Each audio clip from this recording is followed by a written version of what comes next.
And we're live! Greetings, Scribblers. Kent Sean here with my special guests, Richard Holliday, Bethany Votaw, and Colin Clark. We're here today for is it the fourth episode? I think it may be. Fourth episode of Don't Drink and Live. Or do. Which is the show where we do exactly what we say not to do and drink and live. So welcome. So glad to have you guys here, especially you, Richard Holliday. We've been friends for a long time, old Twitter friends, before I got on YouTube, before I started splashing my literary seed out into the world. Already. We're covered in Kent's seed. Anyway, so this next two Don't Drink and Live. We're going to do one this Saturday and the next Saturday. Calm down. Your prurient thoughts are poisoning the airwaves. Now, next week, I'm going to be really lucky and have another special guest. Her name is Hannah Palmer, author of Number 47. I'm dropping a review for her. But this is the show. This is the show where, good timing, Richard. This is the show where we write flash fiction live and then read the strained, unedited nonsense that we come up with on the air without any editing and without any mercy. I added that last part. So let's go. A little bit of mercy, that'd be nice. I don't have any. Yeah, not there, Richard. So let's go around the horn and ask everybody how they're doing, who they are, and what they've been up to. Bethany Votaw, tell us. Hi, how am I doing? We're doing great over here. Who am I? I'm Bethany Votaw. And what are we doing? We're writing some flash fiction. It's going to be great. This is the self-promo section. So sign up for my newsletter. And we have an anthology, which Kent's a part of too. It's out for pre-order. And I have a book coming out. I have 2 books, probably 3 coming out this year. So stay tuned. Yeah. Woo! Now it's... Oh, you know. Yeah, I was going to pass it off. I didn't know if it was it. Come on. Oh God, it's my turn. Hi, I'm Richard. I'm a writer / author / pick one of those from London. It's nice to be here. What am I doing at the moment? It's a good question. I'm rambling at the moment, but in general terms, in terms of writing, I am planning for the release of my new novella, Nightmare Tenant. It's coming some point in March. Hint, hint. What else can I do? If you go to my website, richardholliday.co.uk, sign up to my newsletter, or the pizza gets it. Bethany knows what it is, and it's not Richard good. does terrible things to pizza. He puts inhumane toppings on pizza, and we can't let him do any more. So sign up for his newsletter, I guess. Yep. Even been known to put on tuna. Yeah, so one put tuna on pizza. Yeah. It's quite nice. There is a man of similar tastes here. Colin Clark, how are you, man? I'm very well, thank you, Ken. Yes, it's me, Colin Clark, the octogenarian of the group. Yeah, and the other one about a newsletter, I've noticed. Obviously, I've subscribed to all your 3 newsletters. Writing-wise, at the moment, I'm writing 10,000 words a week. I'm going to have the first draft of that steampunk junk that you're about to read, Ken, finished by April the 26th. That's the date. It's finished by then, the first draft. And then by April the 26th, 2037, maybe the second draft will be finished. And other than that, yeah, I'm just enjoying it, watching masterclasses and having great fun and looking forward to writing some more flash fiction. That is amazing. And I'm super excited to read Colin's piece. For those that don't know, a year ago, we had a little short story competition called the, awe-inspiring, cup-destroying, pencil-snapping, pen-draining, head-balding, metaphor-mangling, sentence-spewing, cash-word-reaping short story competition of doom. And Colin Clark came in second place with a blazing, rapier-sharp short story called On the Death of the Old Man. I have gone back and read that 3 times since then because it's just that damn good. And listen to the audio version on his channel. If you haven't seen it, go check it out on Colin's channel. I promise you're not wasting your time. And he reads it well. Yeah. by the way, Colin, did you find it challenging to read your story for the audiobook anthology or for your audiobook episode? Let's call it that. Yeah, I found it more challenging than I thought I would, because every time I started, I got the words all jumbled around. So I had to break it down, print it out on treble spacing, large print, and rehearse it before I actually read it.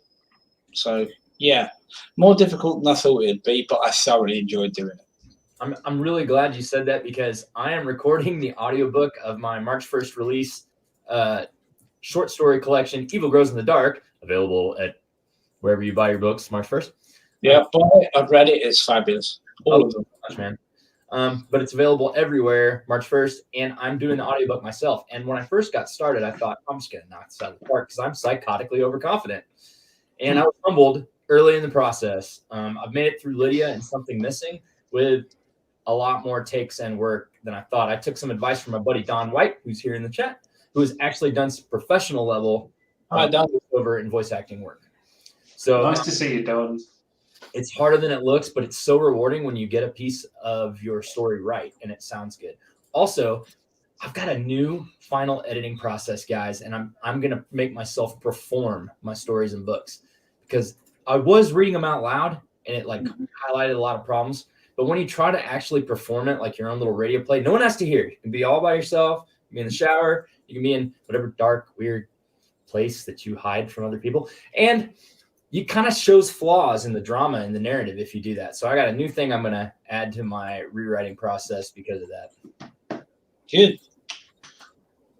I'll have to give that a try for my own stuff. How much does it actually cost to get somebody to read your audiobook? I heard there's a couple ways. You pay them outright, or they split the royalties. Has anybody looked into that? I have quite a bit, because I want to get my short story collection and everything in track. I want to do audio. And it depends on word count and experience. So it'll be depending. If it's like a 30,000 word book, you're looking to pay 800 to 1,000 plus tip. So yeah, I'll be doing my own, Ken. Yeah. I want to. It's just I know people prefer male voice actors. I do too. And I don't really have any dudes in my life that have the voice. So we'll find someone. Come on, Don, make sure you're putting those business cards out. I don't have a good enough voice to read your story. Oh, I didn't hear you. Well, I mean, maybe in the future, but you're going to be in Korea, and you've got 4 million books you're working on right now. But we'll talk. I've got a little bargain we can work on. I felt slightly now I'm terrified that I'm not good enough to read my own No, book. you for sure are. I just don't want to be a burden. Okay, for anybody that's into audio anthologies, check out Orla Hart's audiobook anthologies part 1 and part 2. A lot of the authors that are guests on my channel participated in that, and there's some dang good stories in there and some dang good performances, so it was really impressive. All right, guys, this is the part of the show where I explain the rules. Yeah, everyone start drinking. Anything you want. As everybody knows, I'm going to vape. We here at the Kent Sean YouTube channel are really big fans of rules. So here they are. We're going to write a piece of flash fiction, and that just basically means however many words you can get out in this amount of time. We've had flash from everywhere from 1,200 words to 250 to even, I think, 110. That was Suey's last week. Yeah. Exactly. Don't worry about the length. Just get your piece of flash out. What we're going to do is I'm going to put it out to the audience to come up with a couple of different ideas for prompts, and then I'm going to pick one. And what we're going to do after that is we're going to take about 5 minutes to discuss which direction we might go. And then after that, there'll be 2 10-minute sprints. I used to do 8-minute sprints, but I'm tired of almost dying of a panic heart attack every time we get to the end of a sprint. Those extra 2 minutes really do make a world of difference. Yeah, especially if Kent forgets to put the timer on to begin with. Which is likely. Likely. Yeah. So I was mute everything as soon as I turn on the timer. So I'm sure people were waving at me and texting me, but I was all the way in my little thing. So I was all the way in my little thing. I don't know what that means, but I didn't start the timer last time, and I've gotten many DMs telling me that it helped. So I'll start tiny bit. I've been encouraged to not start the timer. By the I'm gonna way, do my own timer just in case. I actually did my homework before this stream, and I checked. I now have received from Don't Drink and Live 30 different pieces of flash fiction, not just 30 different pieces from 21. Okay, hang on. I gotta look at the thing. I'm gonna lie here, and I don't want to lie. That's amazing. I mean, even in the double digits. Different authors. Dang. That's good going. And about 11 of them agreed to be read online. So let's see if we can better that today. I don't know if we can. It's a different time for us, but I really wanted to reach out to my brothers and sisters across the pond in the United Kingdom and have some of them on. Although Colin was a trooper with us and stayed. What time was it when we got off with you, Colin? It was about 10 to 3 o'clock. No, actually, I think it might have been 10 past because we were in the green room for ages afterwards, weren't we? So, Yeah. I think it was Don who eventually said, no, enough. We've got to stop. I gotta say that's one of my favorite parts of this is like after like talking to the authors and hearing about how their stuff's going and like trading stuff back and forth. It's one of my favorite parts. Hey Richard, stop talking so much. I don't know why you can get a word in edgewise when I'm here. Richard, you did say we could make fun of you, so that you brought this upon yourself. Okay. Yeah, So I'm just gonna bide my time and wait because I'll have my revenge. Don't you worry. Don't you? I remember all of this. All of this. Doubt it. So, like I said, 2 10-minute sprints to complete our story and then no editing. If Oh, you can we have a little bit of editing? never a touch. That's the whole point of this. We read it, flaws and all, right here for the audience. And if you out there would like to participate, please send your stories to kentshawnauthor@gmail.com, and we will be happy. The author of your choice, the co-host of your choice, will read your story live on the air. And I promise not to make fun of you much. No. I don't believe that for a second. Yeah, but we'll all believe that good when things. All right. Before we start, I really want to encourage people to send stuff in because Kent and Richard and Colin, they are all awesome people to receive feedback from. And so you're getting like 4 pieces of wonderful feedback. Will tell you what you did well. And I just think it's a really great way to like dip your toe into the critiquing and just sharing your work. And all of these people have a wealth of knowledge. And I just want to encourage people to use it. It's right in front of you. But Nice to also, be wealthy in something. I totally understand if you're like nervous or timid, but send it to Kent anyway. I think that's a good step, even if it's hard. Anyway, soapbox is done. Do you know what I just realized? All 3 of you were beta readers for my debut novel, Blind Spot.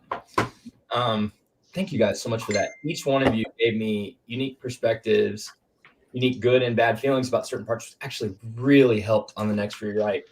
And I just want to say thanks because I don't really like to have a big, broad group of betas. I try to have half writers and half readers. That's kind of my sweet spot. And I try to get people from different age groups because I'm looking for as broad an appeal as I can get. Great feedback from all of you. And that sucker comes out in May, so you get to see the evil that you've wrought. Yeah. Or tomorrow, or is it the next day when your short story collection comes out? Monday, the 1st of March. I mean, technically, we'll get it first, Colin, because we're in the centre of the universe here in the UK, where all of time is structured around. Yes. Okay, guys, let's start seeing what the audience has to say about some prompts for today. And we've had some really good ones. Let's see if we can remember like what the last ones were before we go to the audience for some prompts. Go ahead, put your prompts in. Feel free. And we did what happens if you meet your hero and they don't like you. Oh, that was really good. I'm still kind of working on that one. The other one was the Twisted Fairy Tales, wasn't it? That was last week. Fairy Tales. That was the last. Mine was farming equipment. I kind of worked that in. Yeah, you worked that in very well, and you worked in aluminium. Well, that workbench could not have been made out of anything else. Oh, sure, okay. That one just made me laugh. Her comment. Oh my goodness, Susie. Okay, I'm open for prompts. What I forgot. What was the first one? That's what I'm trying to think of. Flash. I remember right. It was Flash. The Just word Flash. Yeah. I know. I was what did I advocate for? I want like devils or Grim Reaper or liars or balloons or dinosaurs, but no, we got like fairy tales and Flash and Don't Be Your Heroes was a really good one. Yeah. Ooh, Holland Bankston, one of my brothers in arms, and also has already entered the current short story of Doom, also known as the. I can't even get anywhere near this title. Can I have a second before I say the title? I'll drink in solidarity. Yeah. The prize pursuing, emotion-evoking, drama-demolishing, similarly scrambling, sinfully scintillating, awkwardly alliterating, trope-torpedoing, terribly titled short story competition of Doom! That's way harder than it sounds. It sounds pretty bad. So Holland Bankston likes the prompts of devils in the details, which is weird for me right now because in my current series that I'm writing, the devil is actually in the details, like the actual devil. So that's pretty. I see what you did there. Pretty dead on. Pretty on the Ooh, nose. I like Last Chance from Jared. Ooh, Last Chance. Hey, what's up, Jared? Nice to see you, man. I'm glad you're here. Okay, who else has got something? Let's see. I'm not sure I could write about a bodybuilding competition. A most unusual bride. That's pretty Oh, interesting. I could. That'd be a good one. Which one? It's a good suggestion from my friend Chris, who wrote this amazing book, which everyone should read, even though it's a romance, but it's better than that. I just started. It is way more than a romance. I understand why you had to market it that way because it is, but. Okay, now I'm intrigued. I bought the book and I haven't even opened the first page yet. That's like me, number 47. I haven't opened Hannah's book yet either. Once you open that, Colin, you will not be closing that. Yeah. I'll just read it in one sitting, Richard. That's what I like to do if I can. Immortal Encounters an Immortal. I got a whole book on that. Ooh, that's interesting. A Chance for Love. Ooh, that's quite good. That's another Last Chance. That could be really depressing, though, to be honest. That's what we do here. Fairy tales. That's Gary. Hi, Gary. Nice to see you. Hey. Welcome, Gary. All right, trapped in a lift elevator with someone evil past or present. There's actually a really interesting movie that like nobody knows exists. Devil. Okay, people know it exists. Where it's just people trapped in an elevator and have to figure out who the guy is. I liked it. I thought it was really good. I mean, what I can remember. The thing is, there's so many to choose from evil people. I keep coming back to Last Chance, guys. That feels It's real. interesting. So many options. It's open enough, but still kind of funnels you in the right direction. And then Clara Saint said Last Chance for Love. Which could fit under the category of Last Chance. Lost in the Wilderness. Gosh. No one's up for balloons or dinosaurs or any of that. Well, naked ladies over the age of 80. Yes. Only if they're over the age of 80. I hate that's what I've been known for. I mean, you know your niche now. It is naked, strip-teasing octogenarians. An author should have a niche in a specific genre. I don't think that's what they meant, though. I mean, if you could do it right, you could just go with it. Did you guys read what I wrote in the description? Yes, I did, and I'm very upset with it. I said in this week's exciting episode, Richard Holliday will explain why Flash should be 20,000 words. Colin Clark will reveal the secret to eternal life. And Bethany Votaw will have random stories are the next big thing in commercial fiction. Oh, no. That's like awful because all of those have like a little thread of truth to them. And that hurts. So, okay. I'm floating towards Last Chance. I feel you might be. Floating with lead boots. That's what you're doing towards Last Chance. Well, part of me was thinking some of the ones, like 3 or 4 of these could be a Last Chance story. Like Adrian's, who is also an awesome guest on this show.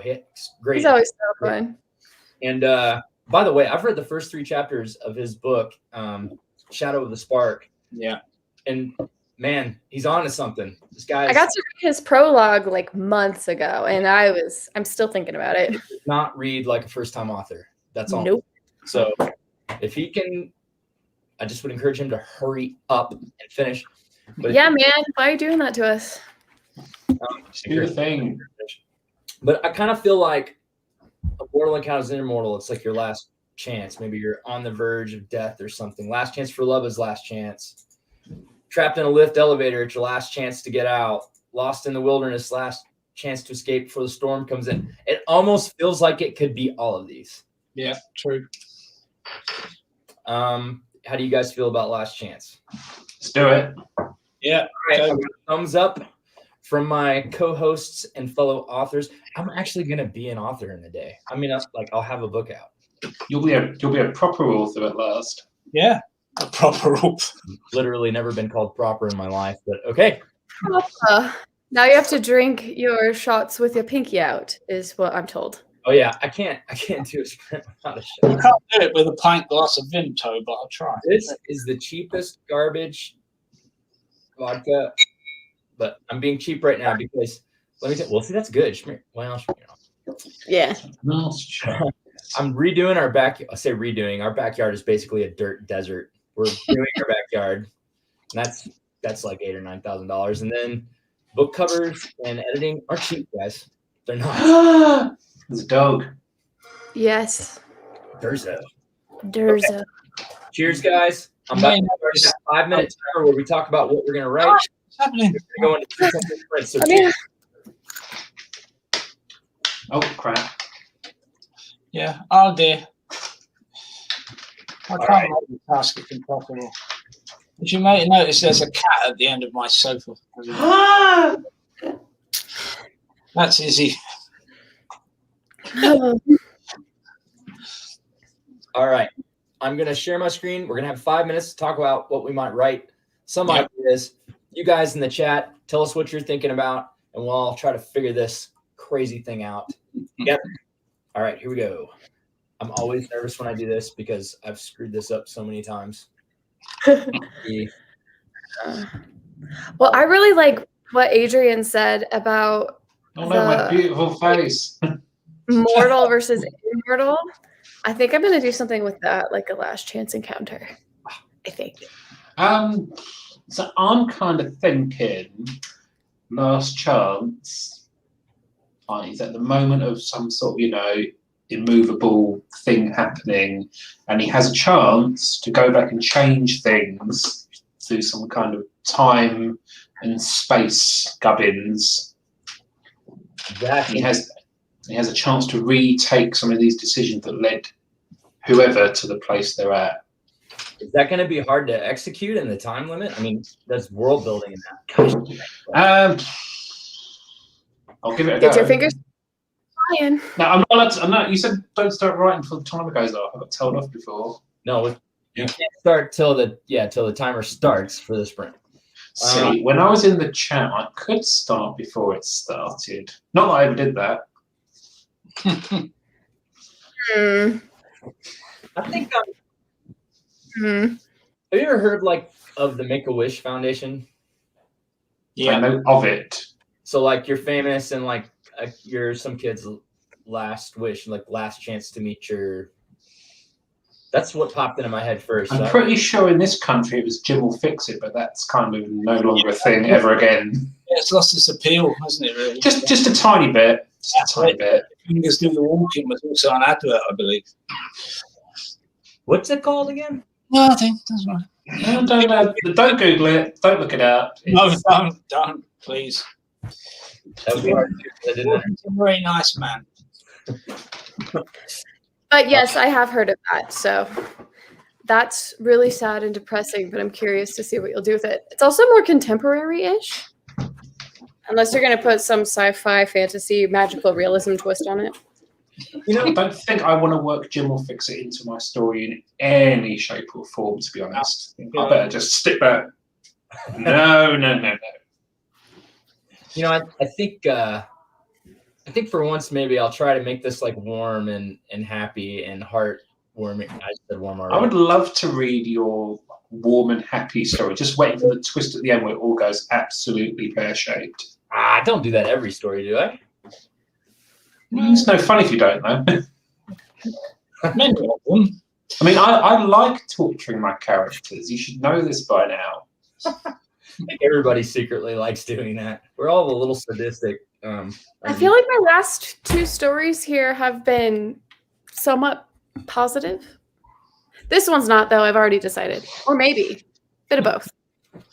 We expect darkness. As for me, I haven't got a clue what I'm going to start writing. I'll wait until the timer starts. And I can't actually see the timer anymore. Oh, okay. Yeah, I'm just kind of gonna roll with it. I guess. Gotta do what you gotta do. Is the timer working? It's gone. It's glitched. What's happened? Oh, Colin froze. He'll be back. And his beard. Oh, no, he's here. I'm here. He's just very still. What's up with the timer? Is it not going? It's gone funny. Well, you haven't said it's starting yet, so I'm assuming I'm not supposed to be writing. No, you shouldn't be writing. It's glitched. We only have. I can still see it counting down on my screen, but I just got to.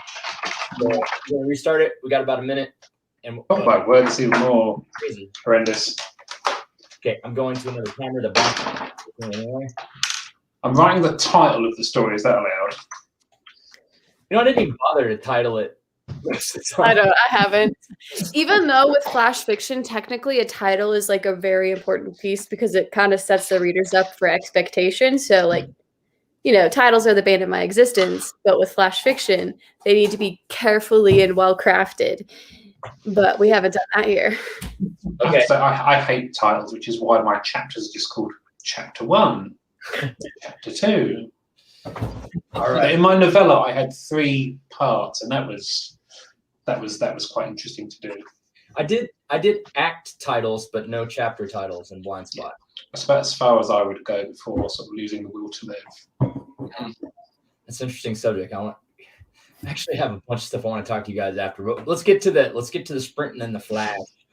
All right, I'm going to share my screen. I'm going to do a regular timer because that bomb timer went crazy on me. Right, you could say it bombed. Get out, Richard. Get out. Okay. Everybody give me a thumbs up when it starts to make sure it actually started, and then we'll go from there. Okay, authors, are you ready? Oh, excellent start. Yeah. Yeah, I'm ready. Help. Get your documents open. I probably should follow my own advice. You should. All right, here we go. You should. You ready? 3, 2, 1. Right.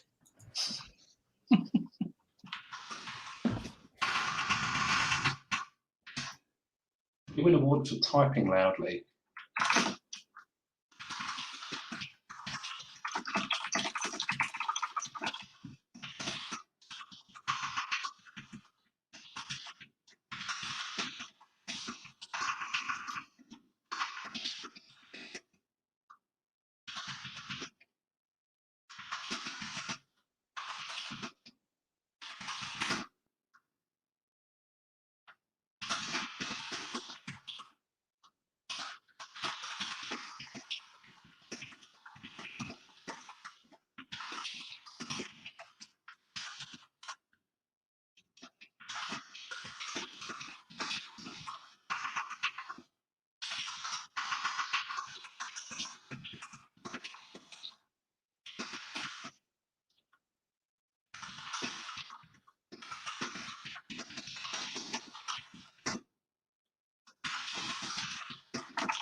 I think this time is going faster than it's supposed to. Best type quick then.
Oh my God.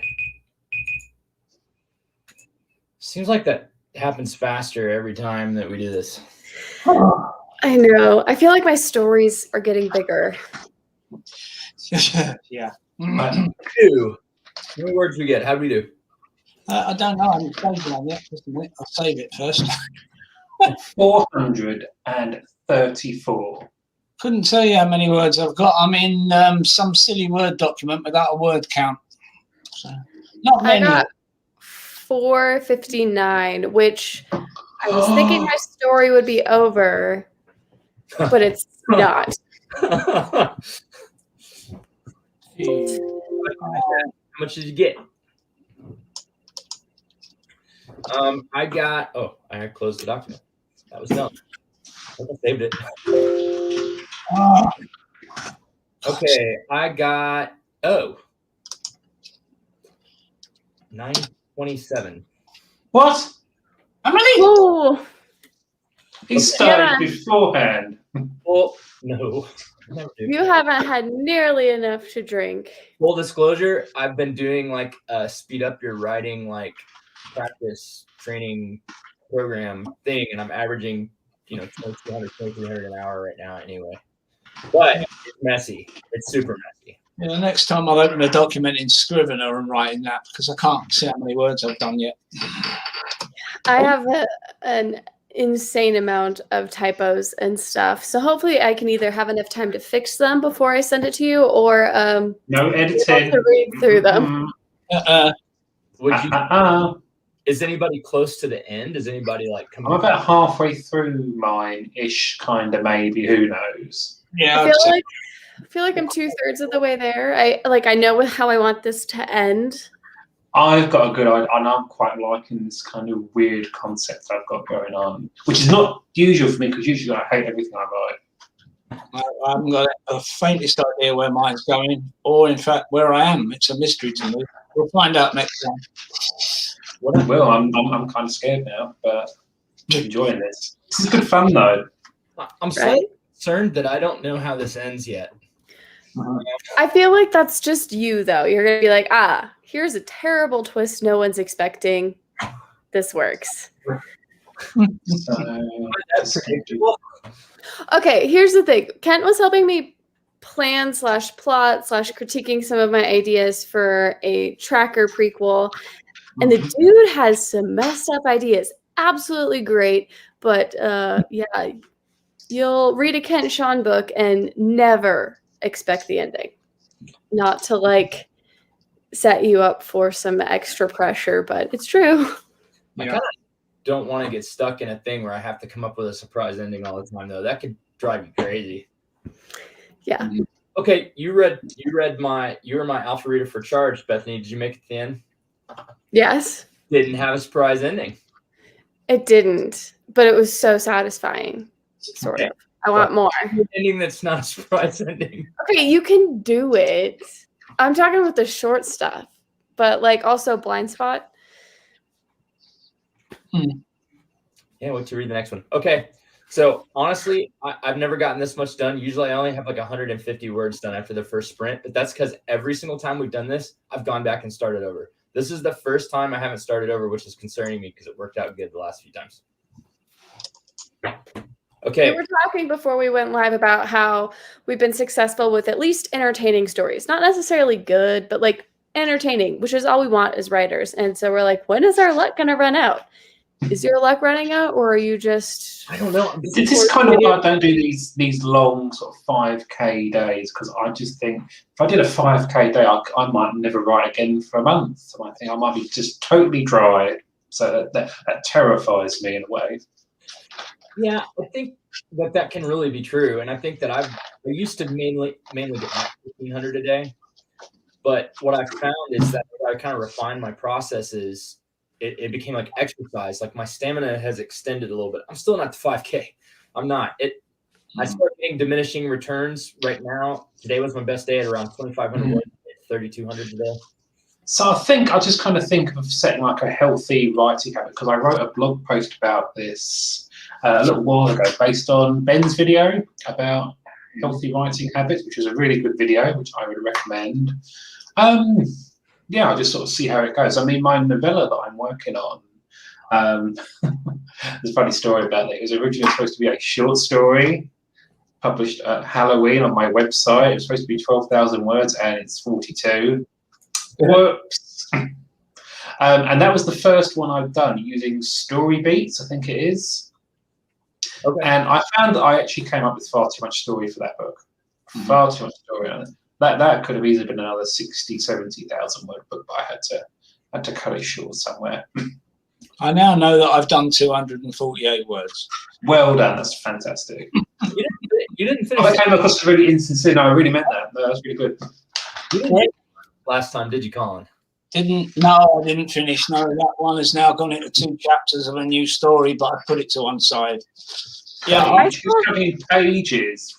I want you'll see here I have Bethany's and word tracker, which I'm using. And last week I actually did 5,600 on Saturday and 3,300 on Sunday, but none at all on Tuesday, Wednesday, Thursday, or Friday.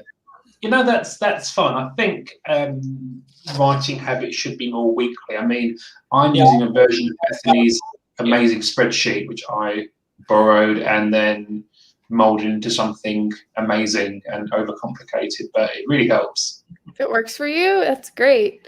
Yeah. It is an excellent spreadsheet. So I do spreadsheets. I'm okay. That was a pun, by the way, Bethany. That was a pun. Take another shot. Anyway. I know. I'm drinking in memoriam of that. So, here's the thing. I keep saying there's all these books I want to write, and so they're suggesting to me what my writing speed should be because I'm gonna die someday, and I honestly have right now, knowing kind of the plots and what's gonna happen in them, and some of them are already written into kind of a really rough form. I have at least 30 books I want to write that I can think of right now. That's really good. Have you got these all written down somewhere, like the ideas? Most of them, yeah. That's really good. And most of them because I have first books written that will become a trilogy or a quadrilogy. I'm always terrified that my latest idea will be my last one. But this last sort of like 6 months, I have had so many like ideas that I think, this idea has legs. So it's in my ideas folder because I don't want to leave it up here. Up here's dangerous for ideas. It's got to get out of there. Stephen King says a writer's notebook is the best place to memorialize bad ideas. I don't Can confirm. I don't agree with him. I like to jot down brainstorms and keep them. So I might do a page of brainstorming on an idea and just stick it aside. I think I've had a couple of times where I've had dreams, and I never remember my dreams, but a couple of times recently I've had dreams. And I've woken up thinking, that was a really good idea. And I had to sort of like scramble for my phone or a piece of paper and just write it down before it goes. Like the minute I wake up, it's like, and I have to say, it doesn't happen often, but when it does happen, it's really powerful. Yeah, I kept a dream journal for a while. I mean, usually when I'm asleep, it's like I'm But I dead. don't now because my dreams are getting weirder and weirder and weirder. And I'm weird enough to begin with. I don't need those. So when I go to other horrible countries and have to take these crazy malaria pills, they give you the wildest dreams. And I will never go to sleep without a notebook next to me while I'm on those anti-malarial pills. Because some of the most interesting ideas I've ever had have popped out. But idea generation to me, like whenever you're like, I can't come up with an idea, I'm like, I can't stop. And like literally, it actually gets irritating. Like I'm walking around, I'm like, I have to finish what I'm on. And I have 20 more ideas all the time. Like sometimes I don't even want to write them down. I just want to go, shut up, mind. I don't want to do it now. So here's a question that I kind of think about, because when you use something like a writing prompt or an idea generator, does that feel like you're cheating a little bit? Because sometimes I think an idea needs to be totally organic / come straight from your mind. But if you use like a generator or a prompt, you kind of feel like you're not doing it right. I've kind of really gotten rid of this now. If I take an idea from a prompt, who cares? It's a good idea. I can take it my own way. But yeah, I for think quite a while, I was like thinking, well, if I use this idea that I found on some random website, it's not really very good, is it? But Yeah, but it's what you do with it. It's just a tool, isn't it? It's just I think this is what I'm getting used to, Colin. Yeah, I'm just thinking, it's just, I can take it in my own direction. Yeah, that's it. You would anyway, because it's only you thinks the way you think. So I use the example all the time of like the story Dances with Wolves with like Avatar on Pandora. Same exact story, two different settings. Therefore, it's a completely different story. My mum loved that film. I'll let you guess which one though. Dances with Wolves. I love that one. I have kind of a social justice warrior friend who's like, "Oh yeah, those movies are great. White guy shows up and is better at everything than all the natives." And I'm like, "Oh my god." That's an interesting perspective. No, they were like saying that their culture was amazing and that they wanted to be part of it. It was exactly the opposite of what you said. Literally the opposite of what you said. I think that's people just looking for their own kind of perspective in things where it may or may not exist. The point being is like there's similar threads and cores to ideas, and it's just how we present them and how we tell them. And we're entertainers, and obviously we want people to think. But if we can, I don't care if my story is like tropey and bad, as long as the reader is turning the pages and enjoying it, I feel like I'm winning. This is precisely my kind of perspective. So I don't mind my stories having a message or a meaning, or like a sort of a theme, but don't let the theme get in the way of the story. Because I think Bethany and Ken, you've read my novel, The Thaw. What a book!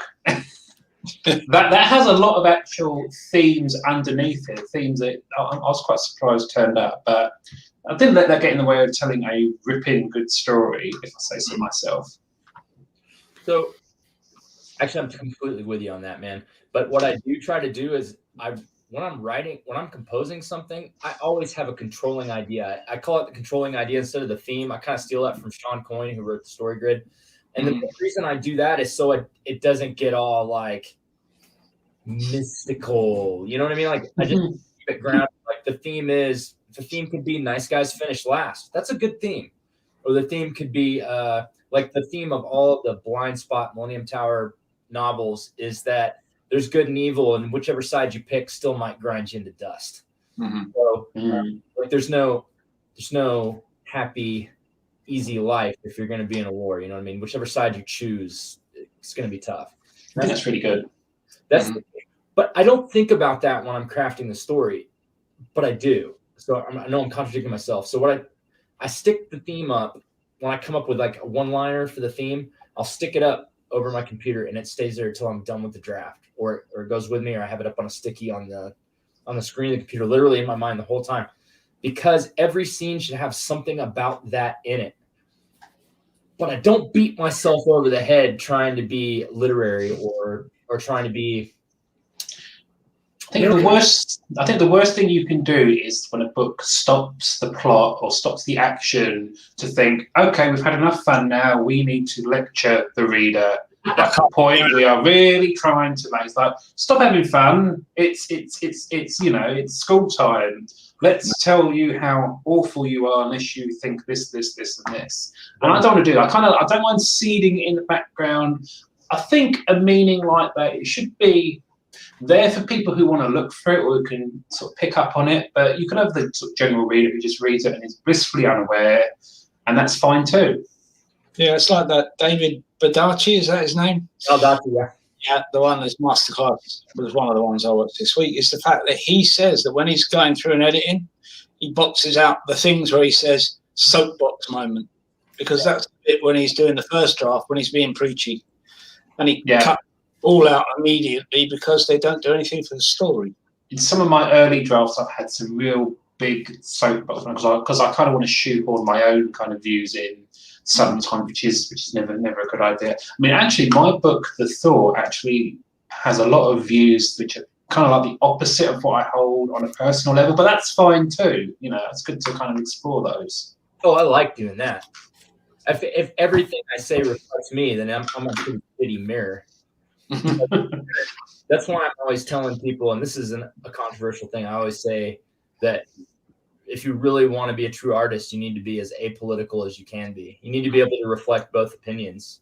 I think that's absolutely right, because I think with especially like politics and writing, I try to leave my own personal views at the door and just kind of go with what the story wants. Yeah. Otherwise, you're just going to end up with Mein Kampf. Oh dear. Really? Yeah, that's true. No, it's very true. The thing is, those sort of books. The thing is, you want to write a story and not just if I wanted to write like a manifesto or here's what I think. I mean, I wouldn't do that because it's a really dumb idea, and no one's interested in what I think. I would do that if I'm writing a story, like a fictional story. I'll just kind of, I'll know to leave my wrong opinions at the door. Yeah, Just Eve is right there. So long as we're clear about what is political and what is not actually political. Well, I just think,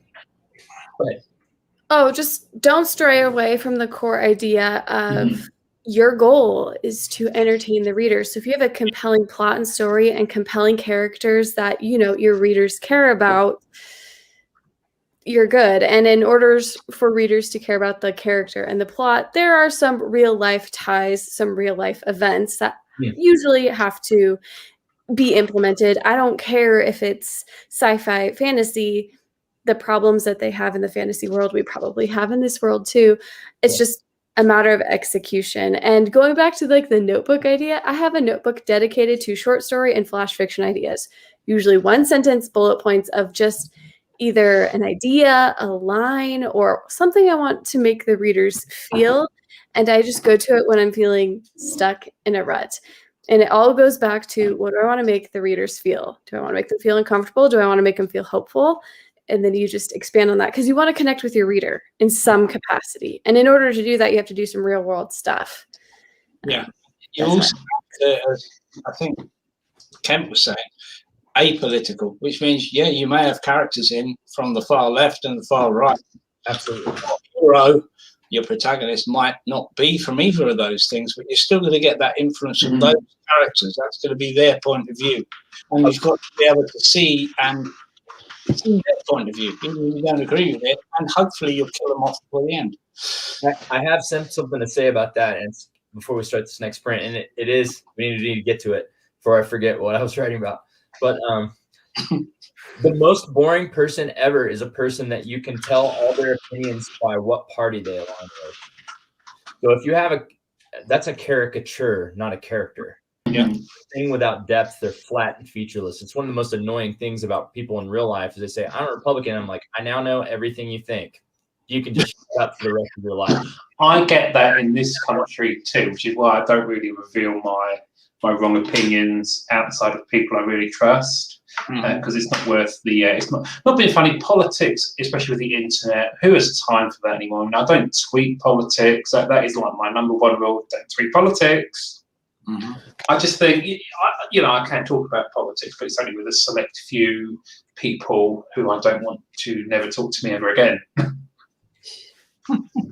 Okay.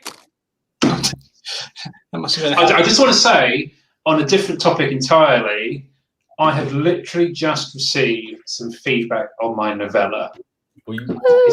And I can tell you who it's from. It's from the amazing guy who wrote this. Dan! On here.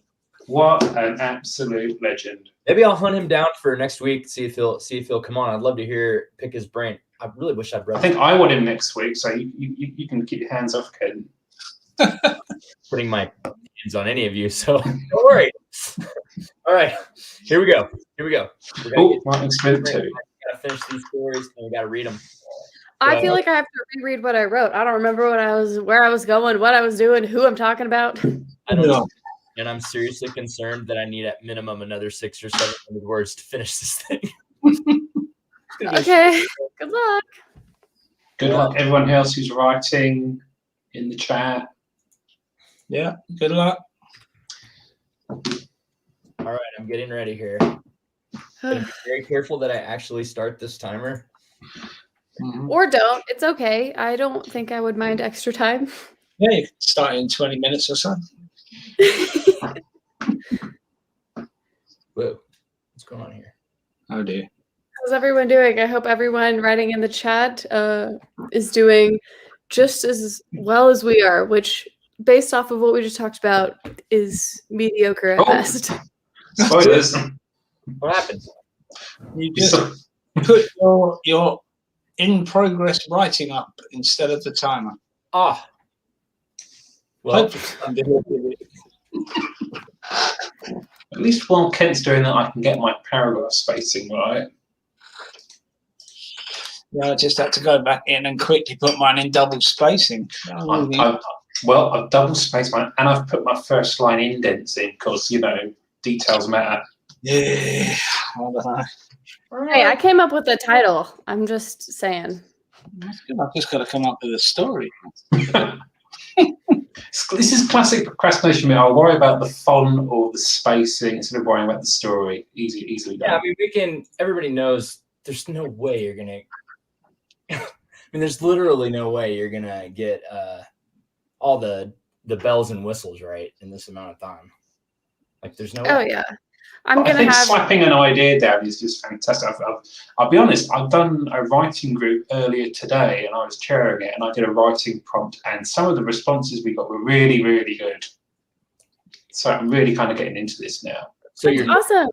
I think that if you keep writing Flash, it's only going to get easier and better. I mean, the last sort of 3 weeks for me, I've been writing Flash kind of like on a casual thing, just as like to not be working on a project. And it's been really nice to just kind of do some random Flash instead of thinking, oh, I've got to work on my big project or what's my next big project. Just good to kind of just write some stories that don't matter, just get some stuff down. And there's actually some really good ideas that I kind of want to fiddle with, which is kind of nice. It's like speed dating ideas. Bethany, you've converted me to Flash fiction. Yay! Yeah, I think that's it. She is the Flash fiction queen. For a long time, I thought I can't do Flash fiction because I cannot write anything under 1,000 words. Thank you, Ken, for pointing that out in the description of this video. Sorry, man. You don't look sorry at all. What's hilarious about that is I'm about to eat crow because this thing's going way over 1,000 words. Way over. Could be worse. You could be eating kale. Because I've written myself into a corner. I've set this whole big thing up and I've got to figure out what the heck happens now. I can't go back. There's no time. So you could just write at the end, to be continued. Can I get away with that? No, absolutely not. Well, Netflix do all the time. All right. You could say it was all a dream. That's a real dick move. Don't do that. Me off when people do that. Okay. Here we go. We're going to do that. I'm scared. All right. Don't be scared. 3, 2, 1. Go.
Shit. Oh, did I unmute? Oh, I don't know if that fits. Ah, you stopped me 7 seconds early. I'm trying to I'm get not it. finished, but I've got to an ending. Also, hey, Dan. I've stopped. Dan's here. Dan's here. Look. Dan's amazing book. Look at this. Dan, Just- look, how you doing, Dan?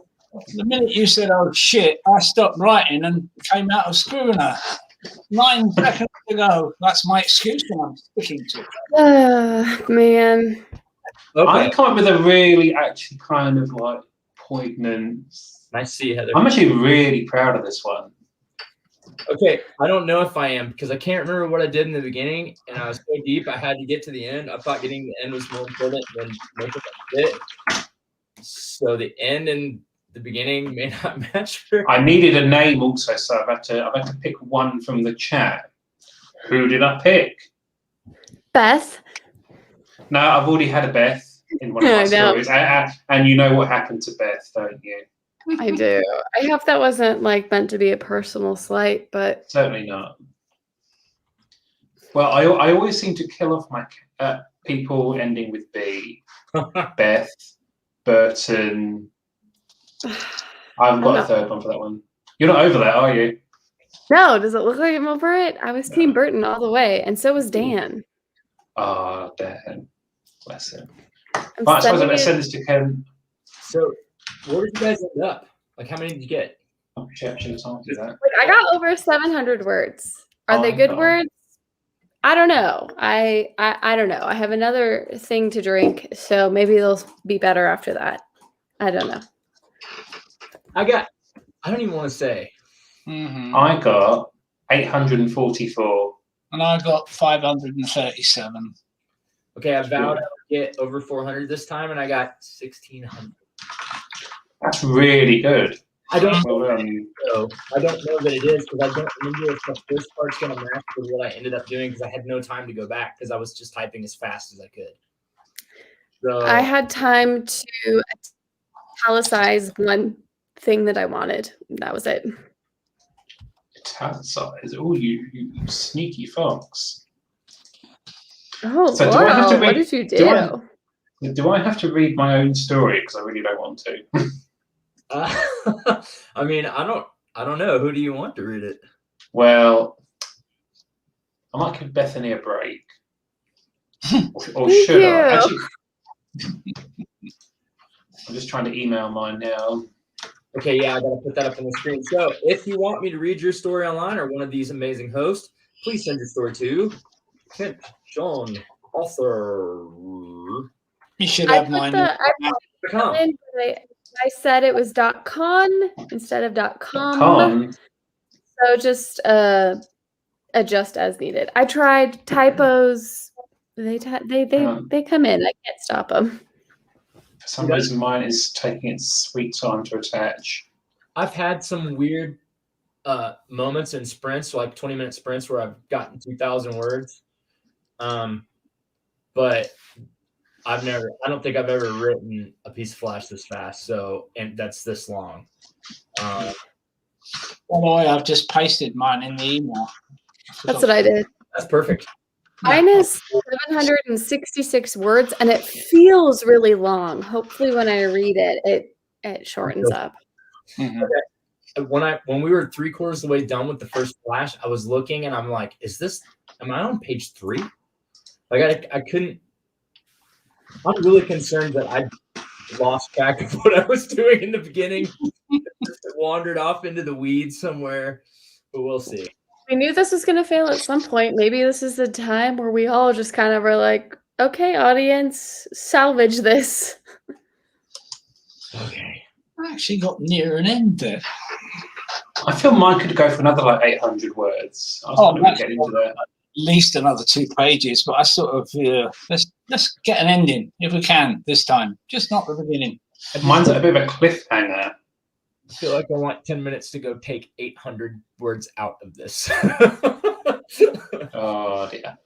Okay. Having fun though. This is good fun though. Who's going to go first? That's my question. Yes, Laurel, you can send it when it isn't finished. Mine's certainly not finished. You send it. No editing, no finish. Just send it. And I have no stories. Oh, wait. There they come. Do you hear my dogs fighting out there? I was like, is that mine? Mine's asleep. All right. Do I have a volunteer to go first? Anybody? I'll go first because mine's so short. Okay. There we go. We're going to go Colin Clark first. Pulling it up right now. Oh, wow. It is short. Double space this for you, man. So it's not. Didn't double space it. Oh, I did in the actual Scrivener document. I didn't double space mine. Doesn't I hold expect to do that. freaking crazy, man. It's really annoying. Like I've had a lot of errors, like pulling stuff out of Scrivener into other stuff. It's driving me crazy. Yeah, it just goes berserk the minute it's in something else. Yeah. Starting to think Scrivener 3 for Windows is never coming. I wish it would. Oh, so do I. I would pay for that. Mm-hmm. I was literally trying to put off starting a new project, thinking, is it going to come out? I thought, oh, sorry, I'll just write in what I've got. Man, I really want to read through mine. I'm not going to do it though, because I said no going back. I literally have no idea what I did now. I'm incredibly nervous. All right, let's go. Here we go. First flash of the day. We're going Colin Clark. The right one. Is this your story? This is going to be good. Yeah, that's fine. Wow, that's small. Okay. Shall I start? Please do.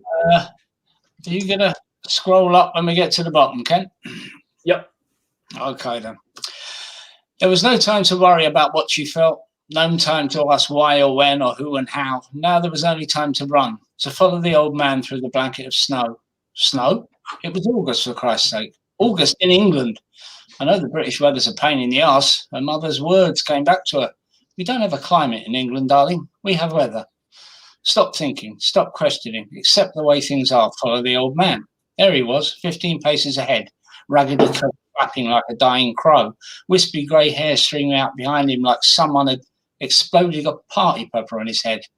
I have to think, I have to remember why I'm chasing this old man. Is he my guide, my granddad, a random vagrant with the secrets to the universe buried in his grubby pockets? But snow in August. Someone was taking the piss.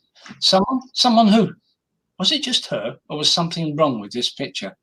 You bet your ass, honey bun. This from the old man who'd fallen to his knees, slush caking the front of his dilapidated coat. Bet your sweet ass there's something wrong. What? She heard her voice leap out on an icy breath. Watched the word travel in the mist as it disappeared. What's going on? 3 words. Off. Riding more breath mist. The old man stood up, shaking cold water from a hole in his brown boot, while hopping round on the black boot on his own foot. Have you forgotten everything I learned you, girl? He moved in close to her, a gust of booze breath hitting her face like a wet fart. This is our last chance, the very last chance.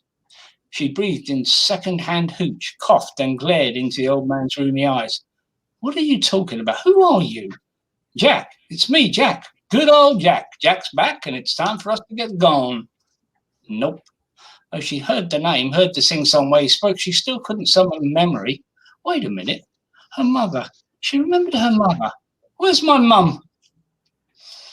Oh, Jack pulled away from her like he'd been kicked in the nutsack. It was such a funny sight, and the first time she'd ever heard a real person scream, oof, that she laughed loud, the laugh coming up raw and ready, spinning up through the frozen air, then rushing back at her, enveloping her. Memories, sights, sounds, all were in that laugh. Everything she was, everything she'd ever been, come back in the joy of her laughter. Thank the Lord, Jack yelled. Come on, last chance, girlie, last chance. She spun around, facing back the way she'd run, eyes scanning the horizon and the scuttling hag heading their way. Now she remembered the witch, remembered Jack the giant killer, old and addled, remembered the stone in her pocket, the stone her mother had thrown her way as the witch killed her. Hand in pocket, fingers grasping the stone, lifting it out, barely time to read the words on its surface. Last chance, it said. This would have been the next sentence, but shit, and I stopped writing. But no, That's it, folks. Sorry. That was really good. I love the sort of tone of voice there. It's just, there's something really sort of authentic, and it just feels really real. It's not like you're putting on like an author voice. You're just sort of telling it like it is, and I really like that. Thank you. You have a talent with voice for sure. What happens? What happens? Well, the last chance stone, which is what that's called, was something her mother was carrying to kill the witch with. And the witch killed the mother. Jack the Giant Killer obviously is now an adult drunk agent who is actually helping her get away. And she has to sling that stone as the hag comes closer, and it hits her straight in the middle of the forehead. That's awesome. She dies. Everyone lives very unhappily ever after. I It's love very it. good. Your voice is so authentic, and that moment about how the laughter is what brings her back. Oh my goodness. Such a great line. I'm a sucker for some amazing prose. And you never cease to amaze me when it comes to prose and just the lines. I love it. How fast you do it, man. Like, I hammered out words this time, but there's very little in it because I have to think to do that. Yours just kind of coming out. Yeah, I mean, to get that kind of sort of level of poeticness would take me a long time, a lot of kind of like polish, but you seem to just come out with it off the top of your head, which is a real skill. So Amazing. Thank you. Yeah, it was just that first line that started, and I still didn't know where it was going until halfway through the end of the second thing. I didn't have a clue. I was just writing as I went along. I think sometimes that's the best way to go. I mean, a story that kind of goes its own way is just really fantastic, really. Yeah, it frees you up because you're not worrying about what you're doing. You're just doing it. You're going with the flow, literally. Someday, man, I'm just gonna get you on here, just you and me, and you're gonna like workshop a piece of my stuff, help me polish my lines. No.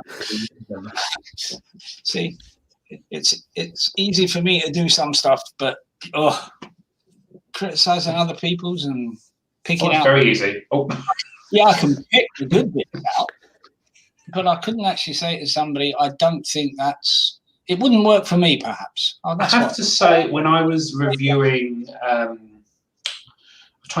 when I review a work, I always try to think of all the good stuff, and I always kind of try to balance it with, I never use the word negative when it comes to feedback. I always use these are points I would think you should improve or look to improve. I think the word negative, it just really kind of sours the whole mood, doesn't it? Yeah. So I always try to think there's positives and improvement points. That's how I look at it.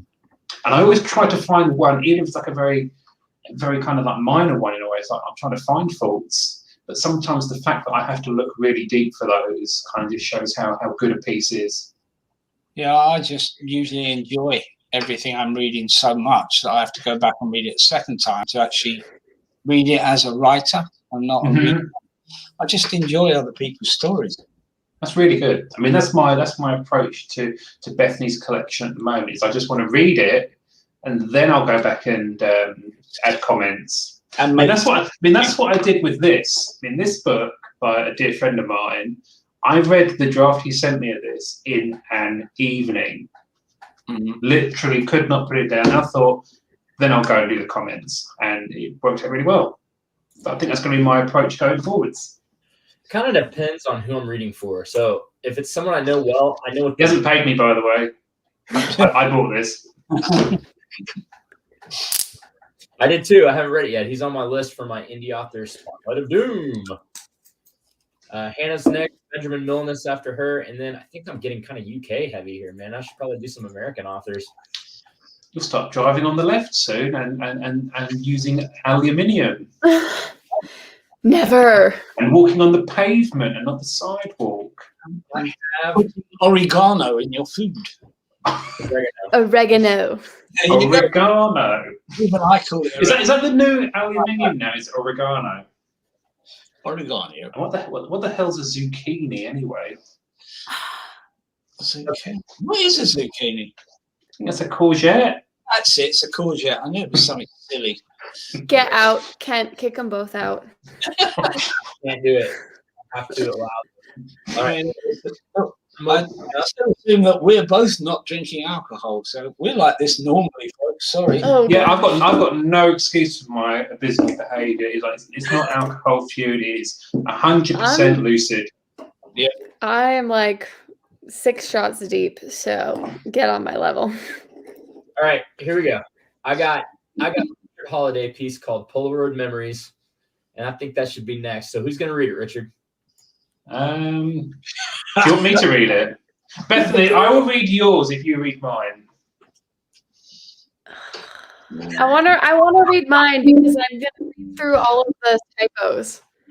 Oh, you don't want to see me even just totally maul the title? I'll do mine then. I'll do mine. Okay.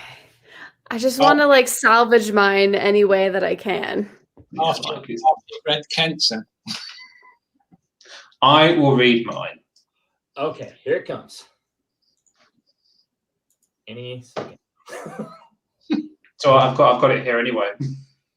Yeah, but I want it up where everybody can see. Everyone can enjoy it. All right, we're ready to go when you are, brother. I am ready right now. He stared upwards into the shattered brick of the tunnel roof. Around him, the din of chaos. It was soft, fading in and out of clarity. Something was really pushing on his head. He tried to move, couldn't. He closed his eyes, then forced them open. The sight of the smashed bricks went away just for a second, but the sounds, sirens, yelling, even some wailing of someone clearly in pain, persisted through the darkness. The smell, too, of fire, burned rubber, scorched steel, it permeated his nostrils, past the layer of filth and soot that had formed dams across them, held on by sticky crimson fluid. He couldn't move. His head barely moved. His body was crushed under the twisted wreckage. Rendered metal, the original form no longer recognizable. A coldness. He looked down as far as he could. The shard of glass dug deep into his abdomen. It glistened. The coldness seeped into his core, and the warmth exited beneath him into a sticky puddle. Then he died. Sometime later, he woke up. The room was empty, not what he was expecting. A solid wooden door opened from nowhere. So, do you want to see where you went wrong? A voice called. Turning, he saw the figure, either male or female, in the doorway, beckoned out of the strange, featureless room. Where am I? He asked, rubbing his eyes as if that would change anything. It didn't. He was still here, wherever here was. Everyone does. Come this way, the figure said, and he followed, not sure if by his own volition or not. He exited the room, his legs hardly moving. Maybe he slid across some kind of ethereal aluminium sheet. Eventually, well, after a few seconds really, he entered a room outside of the room. No windows. Wherever this was, it felt clinical, false, like it shouldn't be. The room contained a table which was festooned with Polaroid pictures. They were arranged roughly and overlapped, covering the table. The table had no legs and floated immovably wherever it was, by whatever strange force created this place. The figure indicated, pick one and you can try again, but pick the right one, for if you don't, you could make things worse. Who for? Oh, the figure shrugged. Yourself? Your family? Someone on the other side of the world? Or maybe everyone? It's all up to you.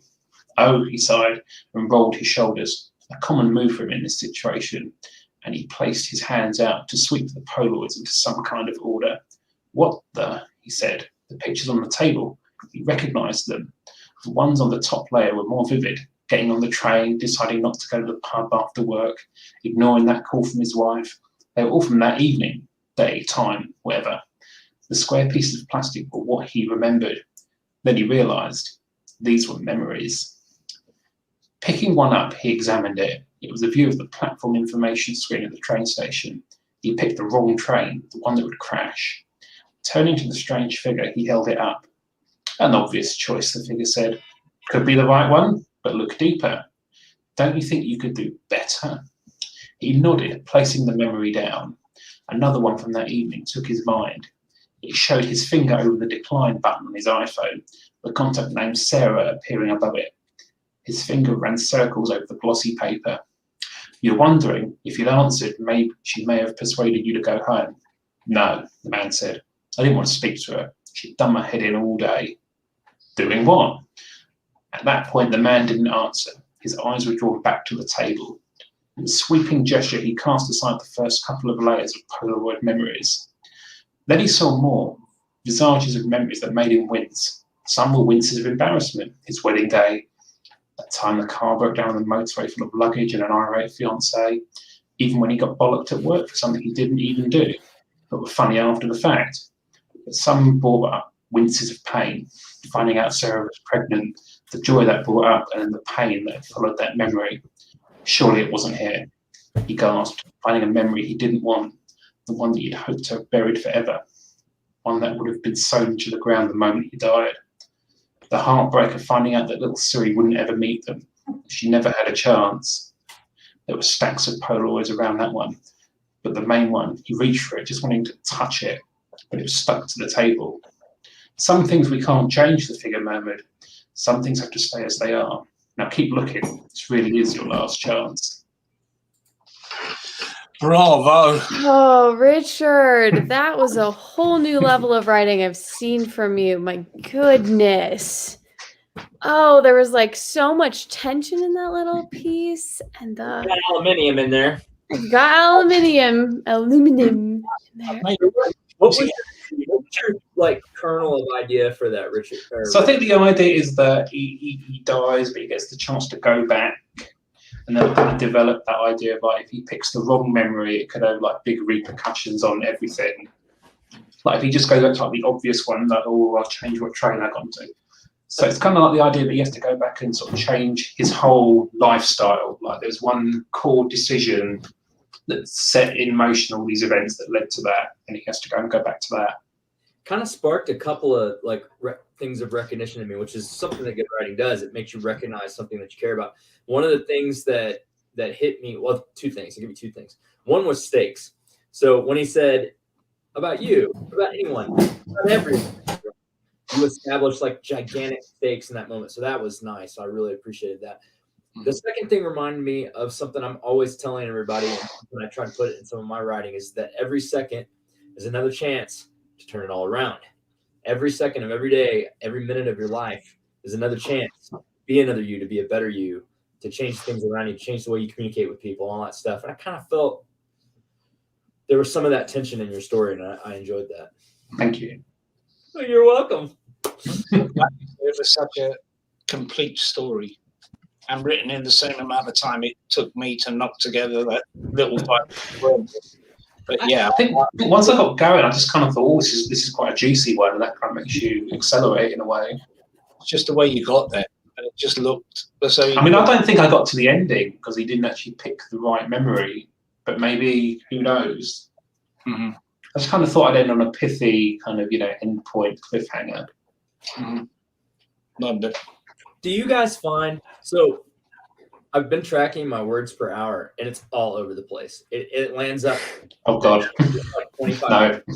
It's or 2,200 an hour, something like that. But when I'm writing a dialogue-heavy scene, it shoots up to insane numbers. So when people are talking to each other, my speed goes up by miles. When I have to write a lot of narration and description, I slow way down. I get that because when I was doing my novella, which you were reading, I did some quite dialogue-heavy scenes, and those were just like whoosh, whoosh, whoosh. And I really enjoy. And for somebody who hates writing dialogue, some of those dialogue scenes in that novella, I'm like really like. That's it. I'm quite the opposite. I find dialogue really hard for me. Really? Really hard. Yeah. Oh, I've read it. It's something I have to actively work at and actively think at. It's not, I can never really write good dialogue in that like flow state of when you're just writing and you're writing. It's something you have to be very conscious of. Dialogue's kind of hard for me because in general, I try to avoid speaking to anyone ever. So I'm thinking, how do people talk? You don't have real life experience. You know what? Maybe that's my issue too.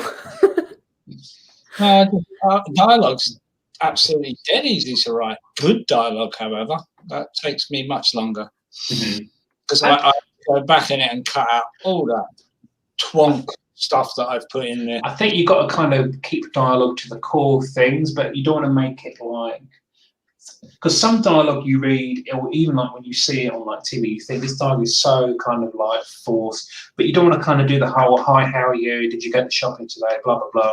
You kind of got to find that balance between realism and actually not wasting time. No. Okay. It's got to move the story along. You don't want to be real in dialogue. Most people's conversations are boring as hell. Mhm. We have to That's true. the story. So people With no sense of irony whatsoever. you have to recognize something true in people's speech that reminds you of real people, but what they say can't be as pedestrian as, "Hey man, where'd you get that new sweater?" You know? I hate small talk. I'm terrible at it. I mean, I just. So you read the first few things. I don't care about your aunt in Nantucket. No one cares. I think the hard part with dialogue is sometimes it's what's not said that really adds to the story. And so, like, how do you tell your readers, like, there's a conscious decision not to bring this topic up without being like, but he really thought blah, blah, blah, blah, blah, blah. This but is the instead kind of he thing- said this, this, and this. This is the thing I had with the filter words is that the way I think in my horror novella that I keep talking about, which you'll all be able to read very soon at some point, is that I wanted to have dialogue without the dialogue tags, but the situation tells you how that dialogue would have been said. And I hope in that book, because I've got some real tense scenes. I mean, Bethany, you read the whole thing. You know, it's a real tense scene. I don't have to put he said menacingly. I tell shit. He said menacingly, twirling his moustache. If you want me to shut the book and stop reading immediately, have someone say something menacing and then say he said menacingly. I'll be like, stop. You're wasting my time. You said it twice. There's way better books for me to read. I'm out. You menaced menacingly. Someone's arguing. How do you menace? Argued. Yeah. How do you say something menacingly? It's not that I'm Say it in a very small voice, or you say it very loudly. I'm going to have to use he said menacingly with someone saying it to somebody in a rather sarcastic way. I've got to put Oh, you're being so menacing. yeah. I love writing sarcasm, by the way. That's very good. I can give you an example of someone saying something menacingly if you like. You're doing it right now. He said menacingly. Ken said menacingly. Let's go to the audience for a piece of flash for this next one. I'm going to go to Laurel Webb. I'm very excited about this. Laurel, I got to ask you, who would you Yes. read your piece? Talk amongst yourselves while I bring Never shall I spell aluminum, that's wrong, with two an extra L. It's an extra I actually, isn't it?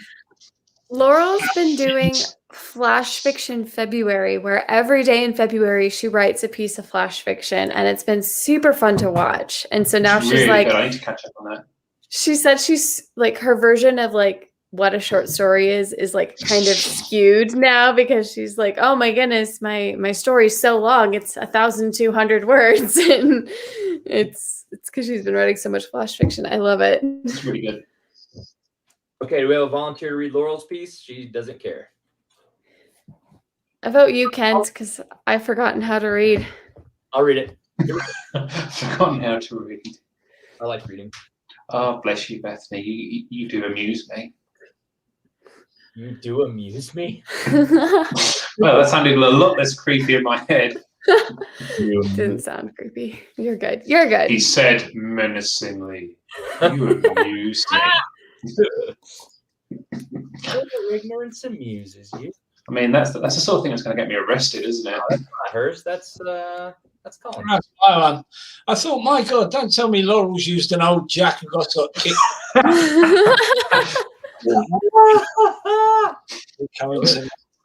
Last chance. I feel I should apologise to Suri for killing her in my story. I just needed a name for the little girl. Found it. I found it. I didn't want to kill Bethany again. Again. Okay. Oh, Keyword. whoops, no. Again. Wow. Why is it not showing up? This is so confusing.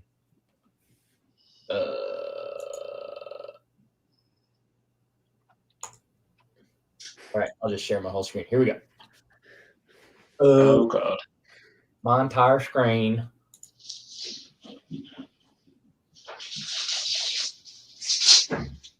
Share. Awkward silence. It's dead air. Here we go. Hey. Our web story. Step right up. Last chance to win a prize before the night is over. The carney bellowed as if I wasn't 2 feet away from her. You there. I see you. You know you want to stop. You know you want to prove yourself. My feet dragged to a stop and I turned to look at the stall. Pressing rings at bottles. Something requiring hand-eye coordination, and therefore not my strong suit. Sorry, lady, I got nothing to prove and nothing to do with any of your prizes here anyway. I started walking again, but her voice called me back. I can see from here that you've got tickets left over. You're about to run out of things to use them on. Then you'll be out that money you spent. Won't you even want to give it a try? She was right about the tickets. I wasn't sure why I'd gotten them in the first place. It's not like I ever really been a carnival person. I had no one to try to impress or win prizes for. Fine, just because there's no line and I'm ready to go home. Well, that's the spirit. Get over here. I found my handful of tickets replaced by a handful of awkward plastic rings. Tossed one, sailed straight over the bottles, and hit the back wall. She leaned close so I could smell the sweat of day working in the booth. You can do better than that, I'm sure of it. The way her shirt dipped just so to reveal a little cleavage did nothing to help my concentration. The second tossed sailed wide to the right and missed the table with the bottles entirely. Oh, that's too bad, she said in a voice that barely masked teasing laughter. Maybe with the right motivation. She toyed with the neckline of her already revealing shirt in a distractingly appealing way. Maybe if you pick out the prize you want, that'll help. My eyes didn't bother to follow her hand as it motioned to the prizes on display. My attention was stuck in the space between her chin and her shirt, and I couldn't seem to pretend otherwise. Right. I cleared my throat. But I mean, we weren't really going to give away the prizes anyway. Wouldn't you rather not have to bother getting one of those down? Oh, I don't know. I wouldn't mind if I had to give a prize to the right person. I think as soon as I toss my last ring, you'll probably lose interest in me altogether, whether I win a prize or not. She shrugged.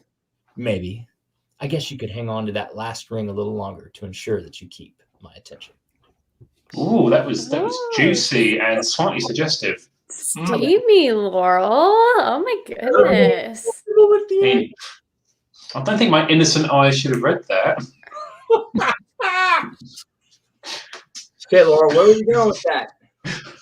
Where was that headed? Was he going to get the goodies or not? Well, there's something about a ring and tossing, so Yeah. Laurel, I like that. Yeah, I like the smell of sweat that she leant across from working in the booth all day. That's the bit that's sticking in my head. I actually had a family member, one of my wife's sisters, she has many, was a carny for a while. And they have some tales to tell, I'll tell you. Good job, Laurel. Thank you very much for sharing. Yeah, it takes a lot of freaking guts to write something in 20 minits and then share it. that's really good. So well done. Yeah. We don't really I have liked that, carnies Laurel. in That the was UK. great. We have what's the polite way of putting it? Members of the travelling community who seem to run travelling fairs. Mm-hmm. So, are you calling gypsies? That's So- the one. I have a lot of Romanian friends, and when they talk about gypsies, it gets real awkward real quick. Mm-hmm.